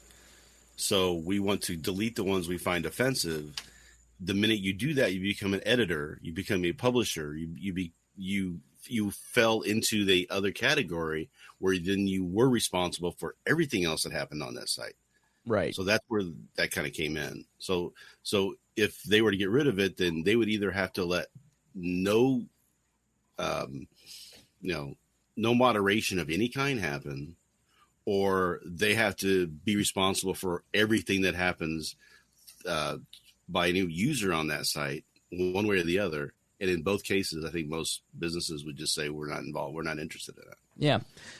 Here's the thing that they don't understand is the second that you revoke 230 and you're forcing censorship on these platforms, government is forcing censorship, Donald Trump and their crowd will be the first taken off. If you don't, when the government, again, back to our principle of government, the number one principle is that prohibition, government action of any kind creates backlash and resentment. And so if you are directing liberal social media outlets as a Republican president, what they can and can't do, and you've forced their hand on copyright, you're the first one gone, not Joe Biden. So it's the problem with populists is that populists don't understand the government that they're talking about. Right. Populists don't understand how any of the law works. They don't care about the law. I don't care what the law says. Just get out there with your AR and protect this. I don't care what the law says. Those are fake scientists anyways. I can do what I want. The populist just does whatever feels right in the moment and has no real, like, this is my argument with a lot of the Kenosha stuff. What's the long-term view, right? Stop arguing about the moment. Let's look at what led up to that and what are the long-term consequences of how we act going forward. You know, and removing Section 230 feels good right now, but what are the long-term consequences in terms of free speech and censorship? If you do what they want to do, you probably make the problem worse if you really play it out. So, again, libertarians should not be siding with the greater censor, which is the government, right, to fight the lesser censor, which is a private business that will be out of business in 10 to 20 years. Correct. Because of creative destruction. Correct. Yeah. That's why I said this issue is very complicated because and I think the best thing the government probably could do is, if they really feel like the size or political speech is being censored, is one, just take a lot of that power that those social media companies have and just, I'm sorry, barring your workers, your federal employees from just having to use walled garden social media networks. So, like, forcing them up and only using federated code. So if you're a government employee, you can't use Twitter for any official messages. Get off. Remove.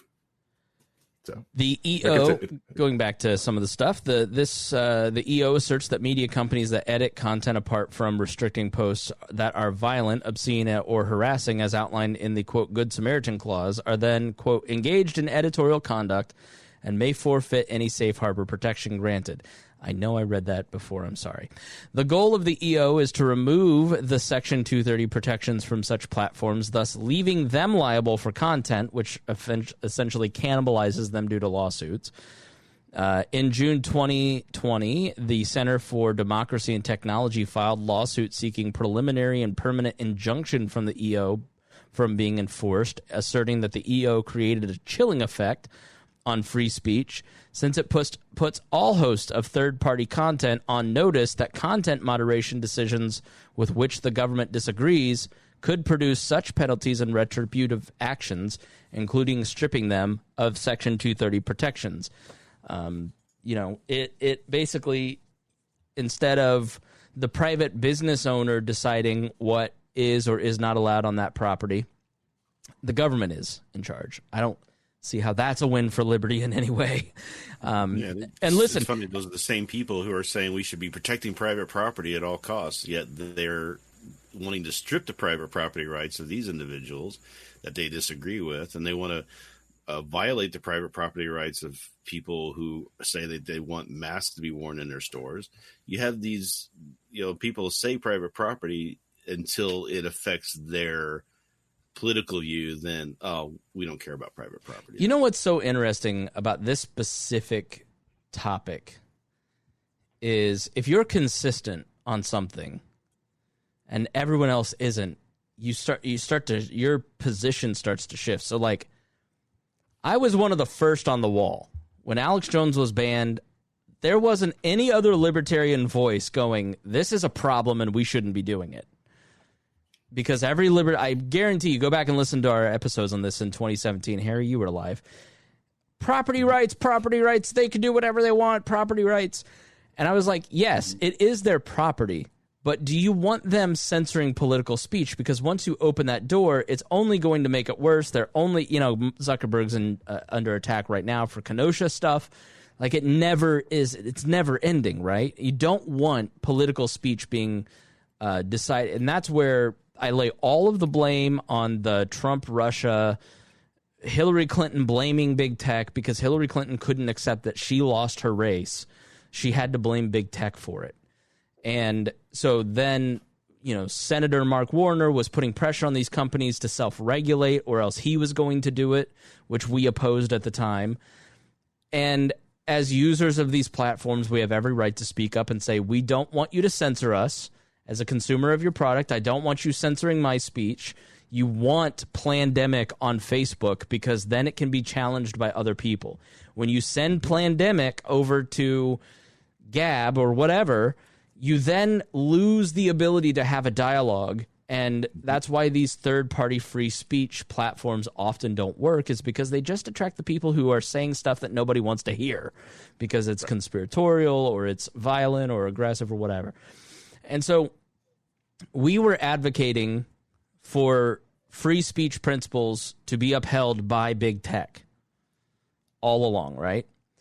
Mm-hmm. Saying that free speech is possibly a greater principle than property rights, not through government action, but in terms of, I'm a consumer and I can say what I want. I want free speech on this platform.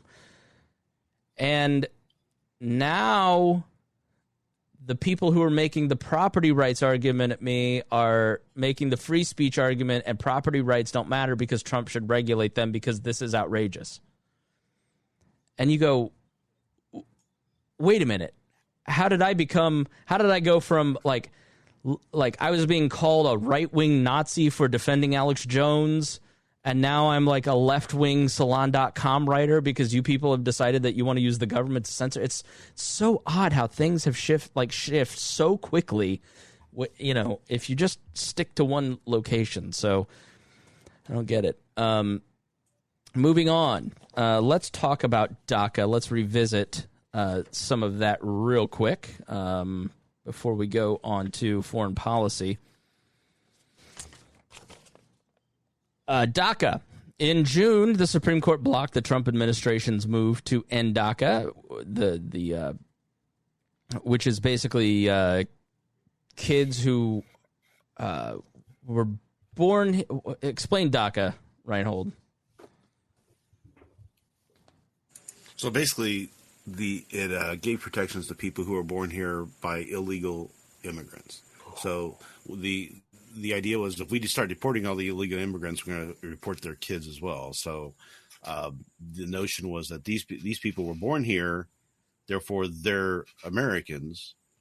People are trying to argue that they're not because they were by illegal parents, which isn't the case. This is not the law, but they were still wanting to get to deport the children of the illegal immigrants who had no say in the matter on where they were born or why they were here, and trying to send them back to a country they've never been in. Right. To say that that's their home was unconscionable. So they put in protections to say we can't deport those people currently until we figure out a better solution or legislate this in some way, and it just never got done. So it's still in place. And that's what they're arguing about now, is the fact that it still exists, and it was technically unconstitutional to implement DACA because it was an executive order overriding the what Congress had the power to dictate. But now we're trying to get rid of it using executive order, which is, again, it's all a big mess on that. It's, yeah, that's the basics of it, I guess. Yeah, and it was sad to watch people them talk about trying to get rid of these dreamers. And the idea of sending someone to a country or a place that they've never been before, or even sometimes even don't even speak the language or even know the culture. It's just no. We add to consider the idea. It's like, well, you've invested in these kids by educating them and feeding, and last time feeding them, you've already invested your theft money, your tax money into these kids. Why would you send them away? You've invested so much. Plus, they're actually stay here. Yeah, paying back more in taxes because they're so prosperous and bringing so much money into the economy. You know, if we were to get rid of the Dreamers, I guess there was like $800 billion would be pulled out of the economy. Right. So they're putting more back than we ever invested in taxes for schooling and all that stuff. Right.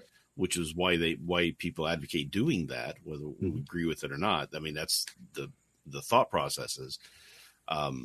So why would you want to get rid of those people who are making up a large section of your economy?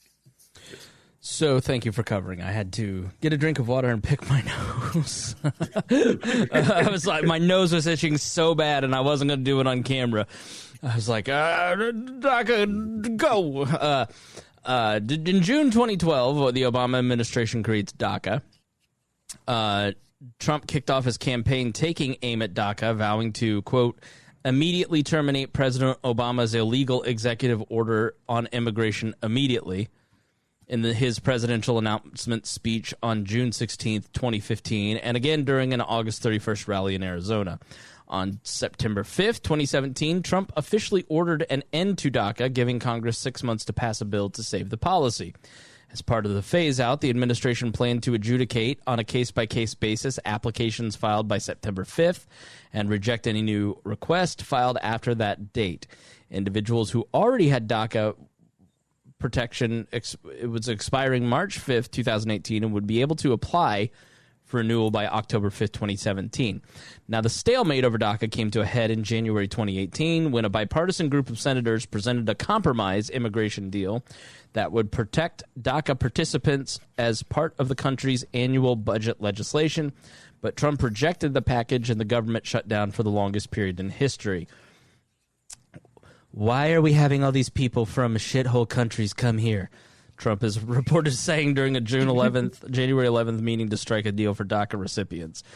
Trump's initial 2017 move to end the policy was met with legal challenges from federal lower court judges ruling against the Trump administration on 3 occasions, which led to Trump to announce his appeal to the Supreme Court on January 16, 2018.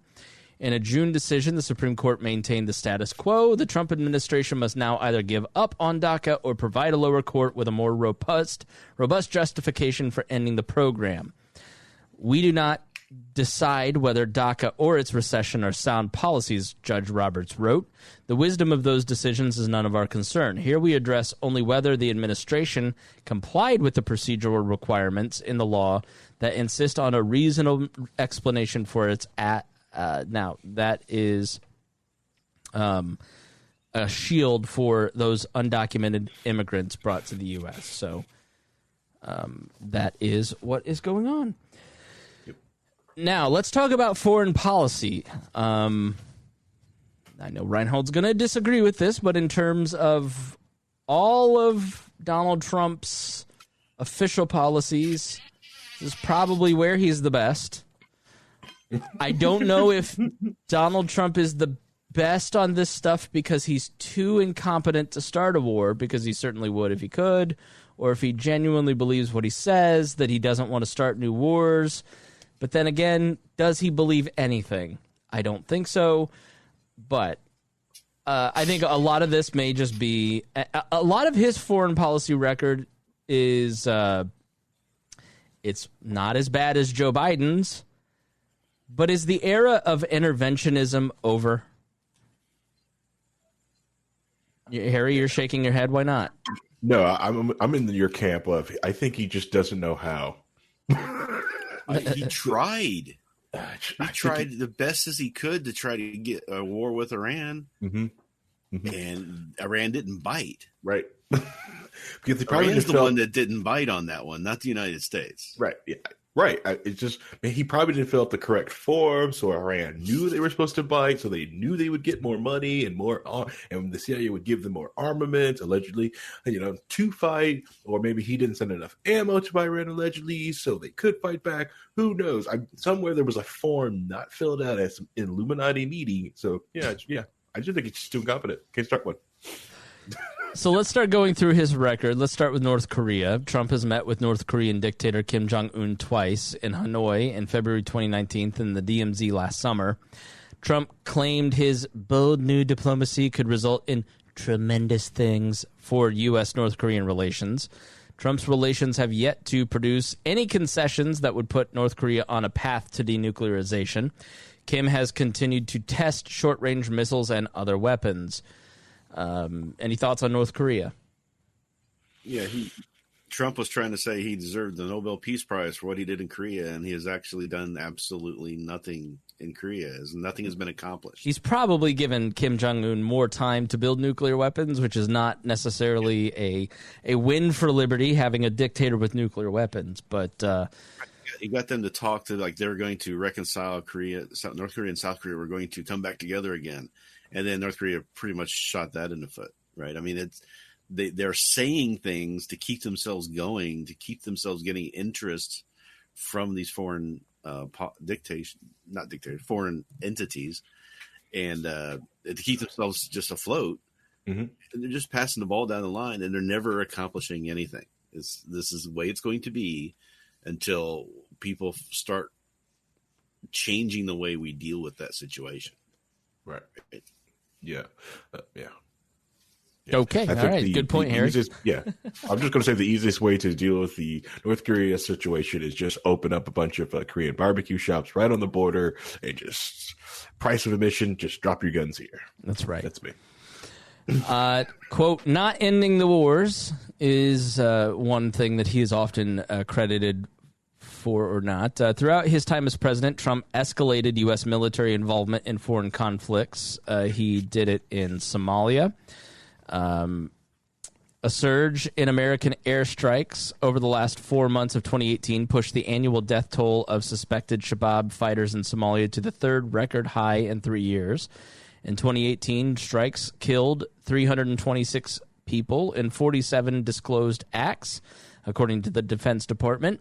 During January and February of 2019, the U.S. Africa Command reported killing 225 people in 24 strikes in Somalia. Africa Command maintains that its death toll includes only Shabab militants, even though the group claims regularly that civilians were also killed. A March 2016 report by Amnesty International found that at least 14 civilians were killed in just 5 of more than 70 airstrikes the U.S. carried out in Somalia since early 2017. The U.S. military disputes the report, saying none of those strikes resulted in any civilian casualties. The Trump administration has more than doubled the pace of strikes from the Obama years, ordering 35 strikes in 2017 and 45 in 2018. Soon after taking office, Trump declared parts of Somalia areas active hostility, giving the military greater latitude to carry out strikes. This is just one highlighted example of his drone usage. Republicans often like to point out that Barack Obama, the Nobel Peace Prize winner, was the drone warrior, and Trump has almost doubled the drone strikes. And so from a non-interventionist point of view, why are drone strikes problematic? Let me put on my John Stossel hat, Rhinehold and Harry. When you use drones to attack foreign adversaries that want to do harm to the United States, isn't that much cleaner than using fighter jets or ground troops? Why are drone strikes a problem? The drone strikes are the problem because it still bombs indiscriminately. You may see one target that you have that they think someone's there, but they bomb it. The other problem is the double tap drone strike. It's when the drone strike drones, people rush in to help, and then you drone it, and then you strike it again. And that's all people know about drones is the U.S. just bombs you. Things you don't see in the sky just come down and just bombs you. Yeah, I don't know if it's any better or worse than regular bombing, but it's still bombing. And one of the stats that I don't think was included in that is the fact that last year the United States killed more civilians in Afghanistan than the Taliban did. Yep. Because we're just bombing. We're not taking the care to watch what we're bombing and making sure that. So let's say you're going to go and target a certain individual or a certain group of people, they're not making sure with people on the ground and with good intelligence, which we know that this president doesn't really care about intelligence, his briefings or anything else. I'm the most intelligent. I don't know what you're saying. I have the best words. But then now we're killing even more civilians than the Taliban, who are supposed to be fighting, because they're killing civilians. I mean, that's just crazy to me. And one thing that's come clear in all of these discussions of all of these topics is that all the things that we were upset about Obama on, and even Trump was upset about Obama on, he's done bigger. He's gone huge. It's better. It's this thing. He's bigger and better.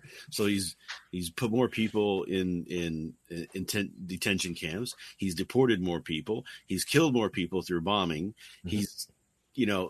He's doing all of the. He's fighting more tariff wars. I mean, when we talk about foreign policy, we end up talking about wars, but foreign policy is more than just wars too. It's how you're interacting. Sanctions, trade deals, thing. Yeah. Right. If you take a look at what happened here, we've got Iran, who he wanted to bomb into oblivion because they were interfering with shipping trade routes. Right. Supposedly, Iran placed some bombs on a ship that wasn't even a United States ship, and put some holes in it and damaged some property and caused some issues there. Trump wants to bomb them into oblivion over it. But Russia is putting bounties on the heads of American soldiers, and he goes, whatever. Yeah, no, like that. The reality is Donald Trump has no principles. Like, so to call Donald Trump a non-interventionist is like calling Donald Trump a constitutionalist, or calling Donald Trump a moralist, or calling Donald Trump ethical, or calling Donald Trump a low tax cutter. Like, he doesn't believe anything, and so with a person like that who is largely transactional, you get some wins, but you also get some losses, and he's my pushback on the idea that he is a non-interventionist. It's just not the case. Like, if Donald Trump were presented with the opportunity to go to war and he felt that it was in his interest, he would absolutely do it. Is he just doesn't feel that it is in his interest, and he doesn't feel that it is, I mean, he's willing to drop the mother of all bombs, the Moabs. He's willing to assassinate Soleimani. He's willing to flirt with the line of, war. He's just, he is less interventionist.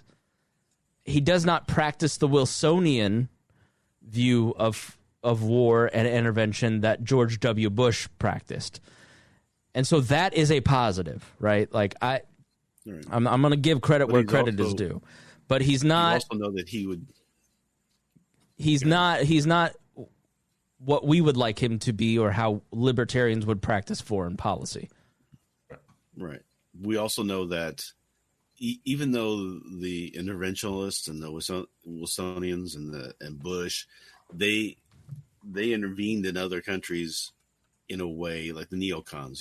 They're trying to create peace throughout the world through military might and American superiority and blah blah blah blah blah. Right.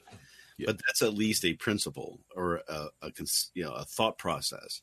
It's not, well, my polls are lagging and these guys did something I didn't like, so I'm just going to discriminately bomb them today, without thinking about the consequences of what he's doing, without thinking about the impact it will have, or even trying to make the case for it. He just says, that's what I want to do today. Yeah, no, he's very, very, very, very, very comfortable with the mindset of militarization. He has the domestic policy of John McCain's foreign policy, right? Like, he treats American citizens like John McCain treated Syrians, right? So if he had the opportunity to treat other nations like he wants to treat leftists, he would, and that's where I would warn my fellow libertarians. Don't treat your fellow citizens like John McCain treated Iraqis.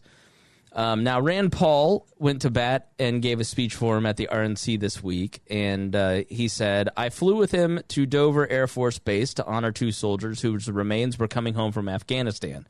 I will never forget that evening. I can tell you the president not only felt the pain of these families, but the president is committed to ending this war. He continues, President Trump is the first president in a generation to seek to end war rather than start one. He intends to end the war in Afghanistan. He is bringing our men and women home. He announced today before the show, I read that he was bringing a third of U.S. troops home from Iraq, 3,500 troops. Great. Iraq? I thought we were out of Iraq. I know. I thought we were too, but I missed that memo then, right? Yeah. So, yeah, and here's where I go back to, like, Barack Obama had the inclination to end war too. He did not start any major wars, but are the people who are saying we should single issue voters on foreign policy, of which a lot of the Ron Paul crowd is from, will tell you that Donald Trump is the only logical choice because he never started any major wars. Neither did Barack Obama, and Joe Biden will not either. Like, the mistake of Iraq is so permanently baked into the American populace that it will be generations before they ever support any kind of war like that, which is why the warfare state has settled on things like drones and asymmetrical warfare, and we're gonna go fight in Syria, but we're not gonna have our hands on it. We're gonna fund other groups. That's the same kind of foreign policy as Ronald Reagan, as Bill Clinton, as Barack Obama. Has he done it to a lesser degree? Absolutely, but he's done the same sorts of asymmetrical light warfare that every other president has done, except George W. Bush, who was, Mr. Kill a Million Iraqis because of bullshit propaganda. So I also believe too, if we look at the numbers, and I may be wrong on this, but is my understanding that let's say he brings home a third of the people that are in Afghanistan. That's still more than that were there when he took office. Yeah, he put more people in Afghanistan, so he's bringing home people that he sent there. Not that's the thing, is he's trying to win to claim victory or all this stuff on things that has been manipulated to make it look a certain way, but the reality of it is different. As Matthew Meyer, great comments, he added 14,000 troops to the Middle East in 2019. Trump puts himself first, not the country, and says his foreign policy is worse than Biden's. Trump's foreign policy is losing a tariff war, causing farm bankruptcies to rise, and putting America manufacturing into a recession. Great points, Matthew. Mm-hmm. Just because Rand Paul is willing to go out and give a speech, it doesn't mean that you should give Trump a pass, I guess is what we're saying. So, there are definite wins towards a non-interventionist policy here, which is why Rand Paul is willing to give that speech. But Rand Paul, going back to our earlier discussion about Kenosha and some of the things we're talking about there, understands the calculation of, I'll do this, I'll do these things because then I have more of a voice with Trump. He calls out Trump when Trump's wrong on things like civil liberties or foreign policy issues, and is counterbalance to Lindsey Graham, who has never met a war he disliked. Now, in his speech, Paul railed against Biden for supporting this war, but when Congress, in a rare act of bipartisanship, passed a resolution stopping the president in engaging any further military action against Iran without congressional approval, Trump vetoed it. So when Congress just this year said you're not allowed to go to war with Iran, Trump vetoed it, which is not necessarily the act of a non-interventionist person who's looking for peace. He says, I have the war powers. You're going to let me keep the war powers. I'm not giving this up. So it has so many things where Donald Trump will do good things.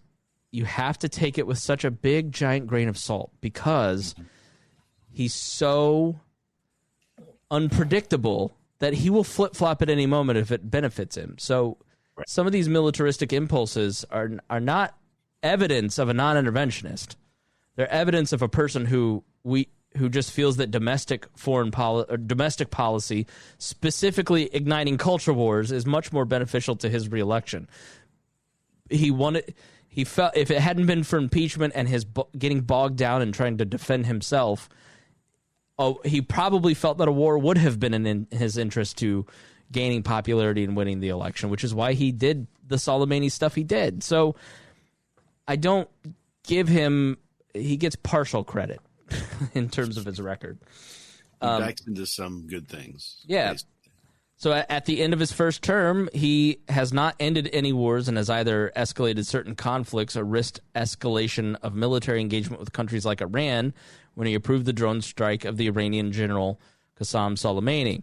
The Trump administration is, in reality, resisting any and all attempts by Congress to rescind the authorization for use of military force that previously gave George W. Bush permission to wage war. In the final months of the Obama presidency, approximately 198,000 active duty U.S. military personnel were deployed overseas, according to the Pentagon's Defense Manpower Data Center. By comparison, the most recent figure for the Trump administration is 171,000 active duty troops. So he has decreased troop levels by about 25,000. Not to zero, as a libertarian president would fight for. Any final thoughts on his foreign policy before we move on? Okay, let's talk about Donald Trump's 50-point plan for his second term. Now, none of these points were expanded upon in the press release, released August 23rd, 2020. But let's run through what he promises to do. Jobs. He's going to create 10 million new jobs in 10 months. How many times have we been told by Republicans that presidents don't create jobs? Create 1 million new small businesses. Cut taxes to boost take-home pay and keep jobs in America. Enact fair trade deals that protect American jobs. Quote, made in America tax credits. Expand opportunity zones, which I believe is a mix of ending regulations and tax incentives in certain places.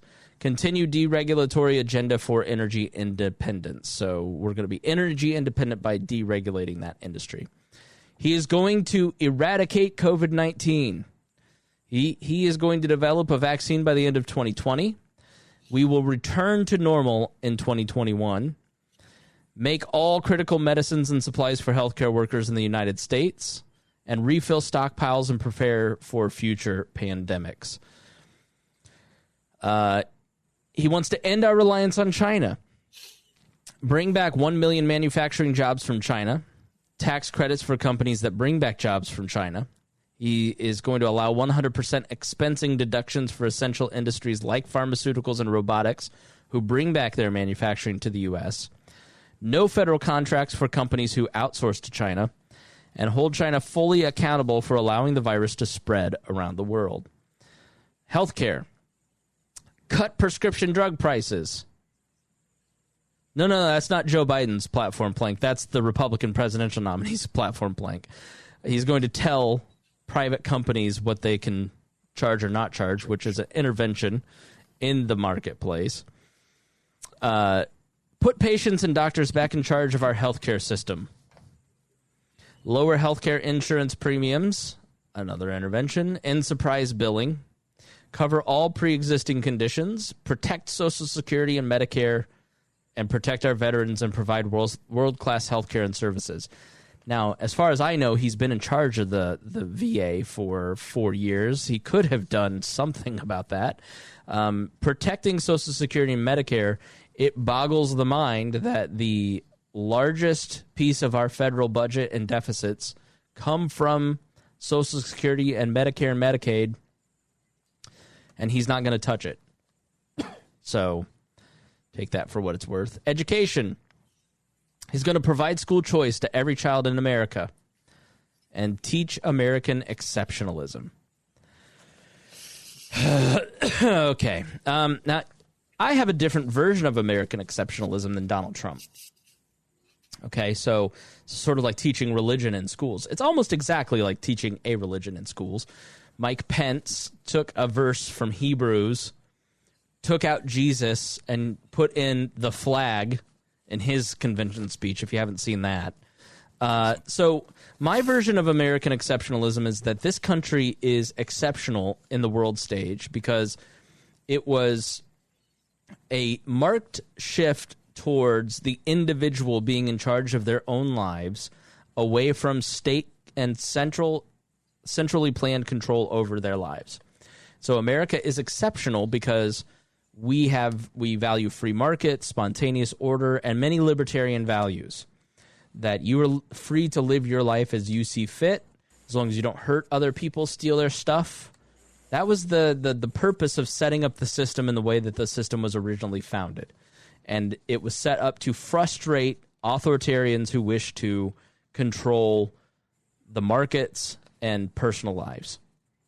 Obviously, that has all been eroded through the last 250 years. But that's what makes America exceptional.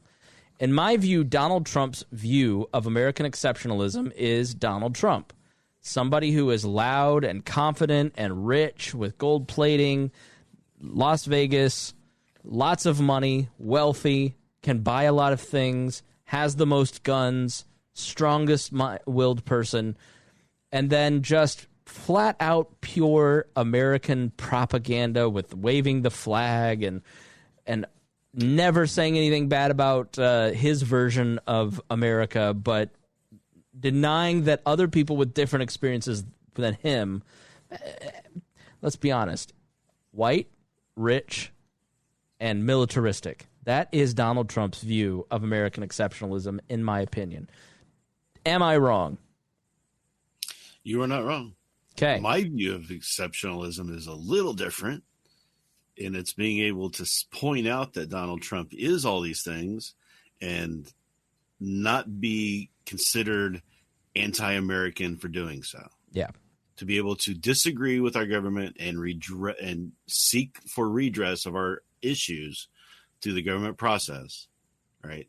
That's where we have exceptionalism. When you have his view of exceptionalism is basically ostracizing anybody who speaks out against what is considered the government or the society or whatever. You either follow these rules and you do these things and you support the flag and you be patriotic and you support any war that we want to go to because it's all in our best interest, or you're a degenerate that's anti-American, you're a commie, you should be hung out to dry.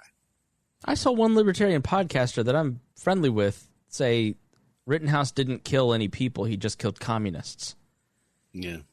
That's the mindset of Donald Trump and where he's leading the nation, and that's just an unconscionable, disqualifying statement, to be honest. It's the dehumanization of anybody you disagree with. Yeah, and providing fascism. It's the path to fascism. It totally is. The provide school choice to every child in America. That's not the federal government's job.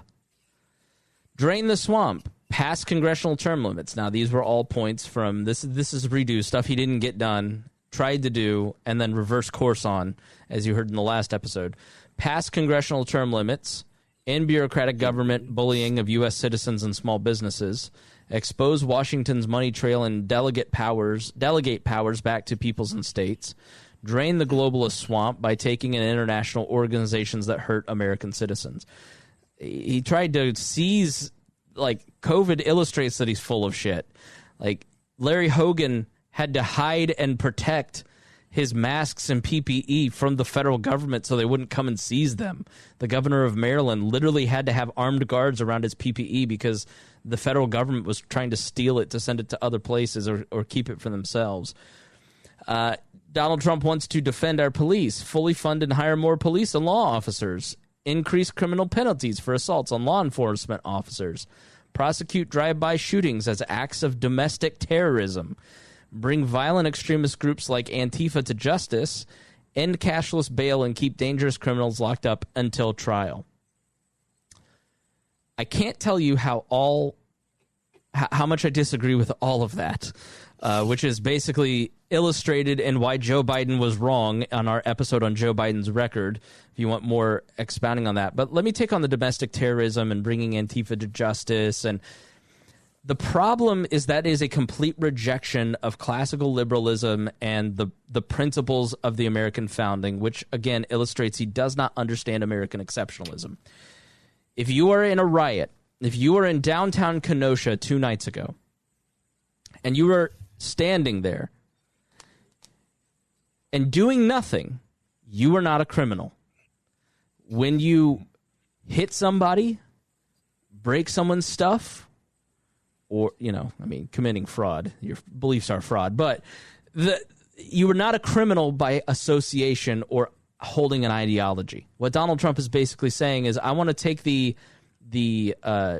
indefinite detention of innocence, the denial of due process, the just flat out murdering of Muslims. He wants to import that to America and bring, again, the domestic policy is going to be the foreign policy of John McCain. You remember when we all got really outraged at the Fusion Center in Missouri in like 2010 that labeled Ron Paul, libertarians, don't tread on me flags. Those people were domestic terrorists and needed to be watched. Remember when the Obama administration said we were domestic terrorists and everybody needs to be paid attention to in the libertarian and Tea parties? Like, the American legal system does not, it assumes you are innocent until it can prove you guilty. But this mindset is that if you are there, you are guilty by association and that you have to prove your innocence. It's a complete flip of the American legal system. And on the policing stuff, the law in America is already greatly tilted towards the police officer in an altercation. All a police officer has to do is say, I feared for my life. And they have the ability to met out the death penalty for anybody that is committing any kind of crime, or even if it's a traffic stop. That could be the death penalty if the cop just says he feared for his life. And there are crowds that will go along with that and think that it's okay for somebody to be murdered. There are literally libertarians saying it's okay for two people to be murdered by vigilantes because of guilt by association. We have no idea if the people that were killed by Kyle Rittenhouse committed any sort of crime whatsoever. Right. And so how do you have a functioning society where it's just okay to kill whoever you don't like? That is barbarism. That is not the American system. That is not America. That is not classical liberalism. That is not libertarianism. That's barbarism. It's not human. It's inhuman. And so it's just another form. It's the same mentality on the right that socialists, the far socialists, will produce. And I cannot disagree with it enough. And I'm not going to call out specific people because I'm not trying to beef, but I just think that is an insane, inappropriate, dangerous way of thinking that rejects everything this country stands for. How many decades have libertarians tried to point out all the people who are in jail right now on trumped up charges, lies by the police, police planting evidence, police planting guns. They carry around a burner gun just for that purpose. So if there's a shooting, they throw a gun in there. Oh, he had a gun. How many decades have we been trying to call this information out, and now we're just going to throw it all away because we want to get the commies? Right. Yeah. I don't understand. Drop gun. Called drop gun. It's one thing for private citizens to have that mentality. It's a whole nother thing for the weight of the most powerful government on earth to engage in that kind of behavior. You don't want that. Like that literally, if I have a disagreement with Donald Trump as a libertarian podcaster, am I a domestic terrorist? It's a lot of what's going on with the scaremongering by the Trump campaign and the Republicans reminds me so much of the 2003 lead up to war, but we're doing it to American citizens, and it's really frightening and it's really problematic, and it's not going to end well if adults don't start stepping up and saying this we're not going to allow this in America. Next point, end illegal immigration and protect American workers. Block illegal immigrants from becoming eligible for taxpayer-funded welfare. Bill Clinton already passed that in 1994, I believe, 96. Block them from becoming eligible for health care and free college tuition. Mandatory deportation for non-citizen gang members. Dismantle human trafficking networks. end sanctuary cities to restore our neighborhoods and protect our families, prohibit American companies from replacing the United States citizens with lower-cost foreign workers, require new immigrants to be able to support themselves financially, which is okay. Innovate for the future, launch Space Force, establish permanent manned presence on the moon, and send the first manned mission to Mars. Like we can afford that shit. That's like there's somebody in my credit card. He's got a U.S. black card, right? I live in a very I don't live in a poor apartment complex, and I don't live in a rich apartment complex, and there's a neighbor that has a Bentley. You live in an apartment complex, dude. Like that's the kind of mentality. Build the world's greatest infrastructure system. Win the race to 5G and establish national high-speed wireless internet. Oh yeah, let's put the government in charge of the internet. That sounds like a great idea, especially when they're spying on all of us and they want to label people as domestic terrorists. Let's give them the ability to manage our wireless network and our internet. Good idea. If you have a problem, you'll get great service, just like, if you go to the Bureau of Motor Vehicles and you want to get service, or the IRS and you want to get something taken care of. That's the prompt care that the government will give you. Imagine the internet goes out and you have to call the government to fix it. You think you'll yearn for the days that AT&T was in charge of your shit. Partner with other nations to clean up our planet's oceans. Continue to lead the world in access to the cleanest drinking water and cleanest air. American first foreign policy. Stop endless wars and bring our troops home. Get allies to pay their fair share. Maintain and expand America's unrivaled military strength. Wipe out global terrorists who threaten to harm Americans. Build a great cybersecurity system and missile defense system. Okay. Defend American values. Continue nominating constitutional Supreme Court and lower court judges. How'd that work out for you with Judge Kavanaugh and Judge Roberts? Protect unborn life through every means available. When somebody says by any means necessary, it really starts to concern me. Defend the freedoms of religious believers and organizations. Support the exercise of Second Amendment rights. So some of that we agree with, some we don't. Matthew points out a contradiction. Stop wars and build and expand military strength. And these aren't policies. They're vague goals. How are we going to do that? How are we going to pay for it? How's that going to work? Why didn't you do it the last 3 years? It doesn't matter. Yeah, so Jacob's exactly right. These all seem like ideas that can be fleshed out in the free market. There's a few good ideas presented that would be best done by a free market, and you are totally right. We're not going to get into it, and we don't have time because I don't want to spend my whole life talking about the presidential election. But, there's the COVID response. There's the stimulus package that was passed that basically put $12 trillion into the American economy, 6 from a stimulus package and 6 from the Fed. Reduce spending. Spending's gone up every single year. There's so many different things in a president's record of any type that, are problematic.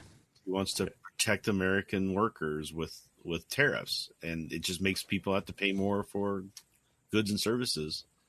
All right. Go ahead.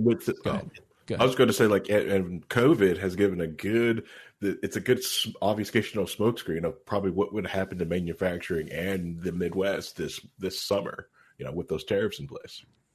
Sorry. All right. Well, we have, so for our patrons, we do a monthly-ish show called Build the Wall, where we get everybody together on the network. We got 30, 40 people that work on the network, and today at noon, in 10 minutes, we're going to have one of those episodes, then we put it up. Our $100 a month patrons get to participate. $25 patrons get to listen, and it's just a way for you to know what your Patreon money is being used for and how, as well as get to talk to us directly and give feedback and get to know some of the other people involved in the We Are Libertarians Network. You can sign up on Patreon and get that now. That's but I never in my wildest imagination thought that we'd need from 9 to noon to do today's show, but here we are. So let's go around the horn. So my point in saying that is be brief.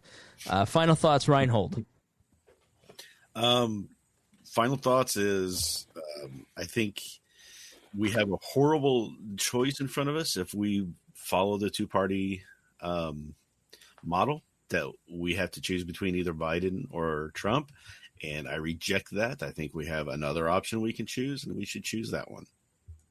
Go Joe Jorgensen. I agree. Like if you are a principled person that believes in something, there's no reason that you can look at Donald Trump's record of behavior and vote for Donald Trump in good conscience.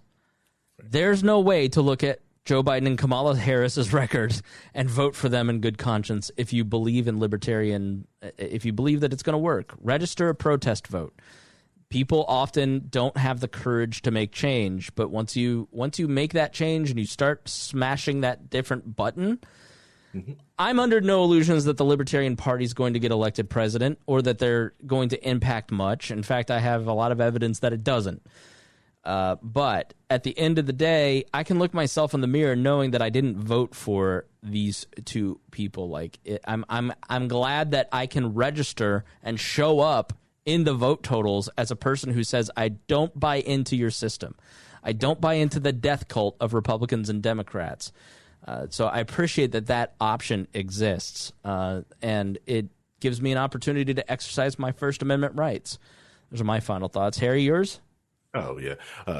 What I like is Sam's the show notes for the show for what Sam did. This is a great PDF. So when someone goes, when you're at work, most of the time this happens to me when I try to, not defending Trump, but just like, hey, we're going to talk bad about him. Let's actually use his record. He's actually a lot of bad things we can happen. And Sam's notes are great, just not really like a stick, just more of just a billboard. Like, hey, do you really like this guy? Or are you going to say this thing? Like, here, let's actually talk this together and really, hash out and look at facts.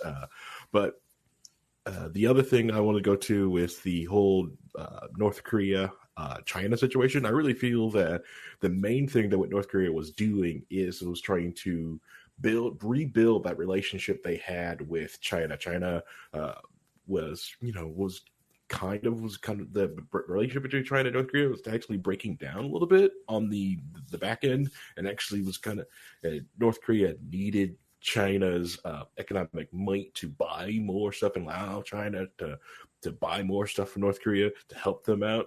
So the one way to get to threaten them is like, hey, we could be doing this instead. So that's why I feel that's what mostly that case is. I think I've just been researching way too much stuff with China. So that's where my head has been for the last week. Yeah, do that bonus episode. Come on, man. Well, I would have did it. I just got upset, but I've got like a massive. I took a great team, so I've got Escalja and Vincent Cooper from the Discord. We've put together some notes about trying to do an episode on China and what's going on, basically on the region, not just China in general, but what China's doing in the region. So, like what China's in India, Vietnam, Thailand, Australia, Japan, Russia, So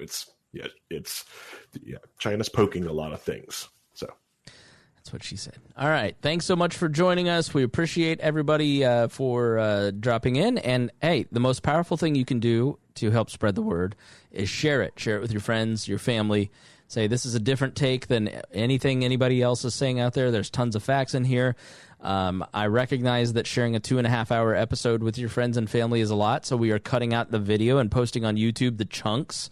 There's also markers in the audio now, so you can go and fast forward that. And so if you heard anything and you're just like, man, I really need that. So we have all that stuff posted at the website and on our YouTube channel, and on Instagram TV, and you can go and grab the chunks of this stuff.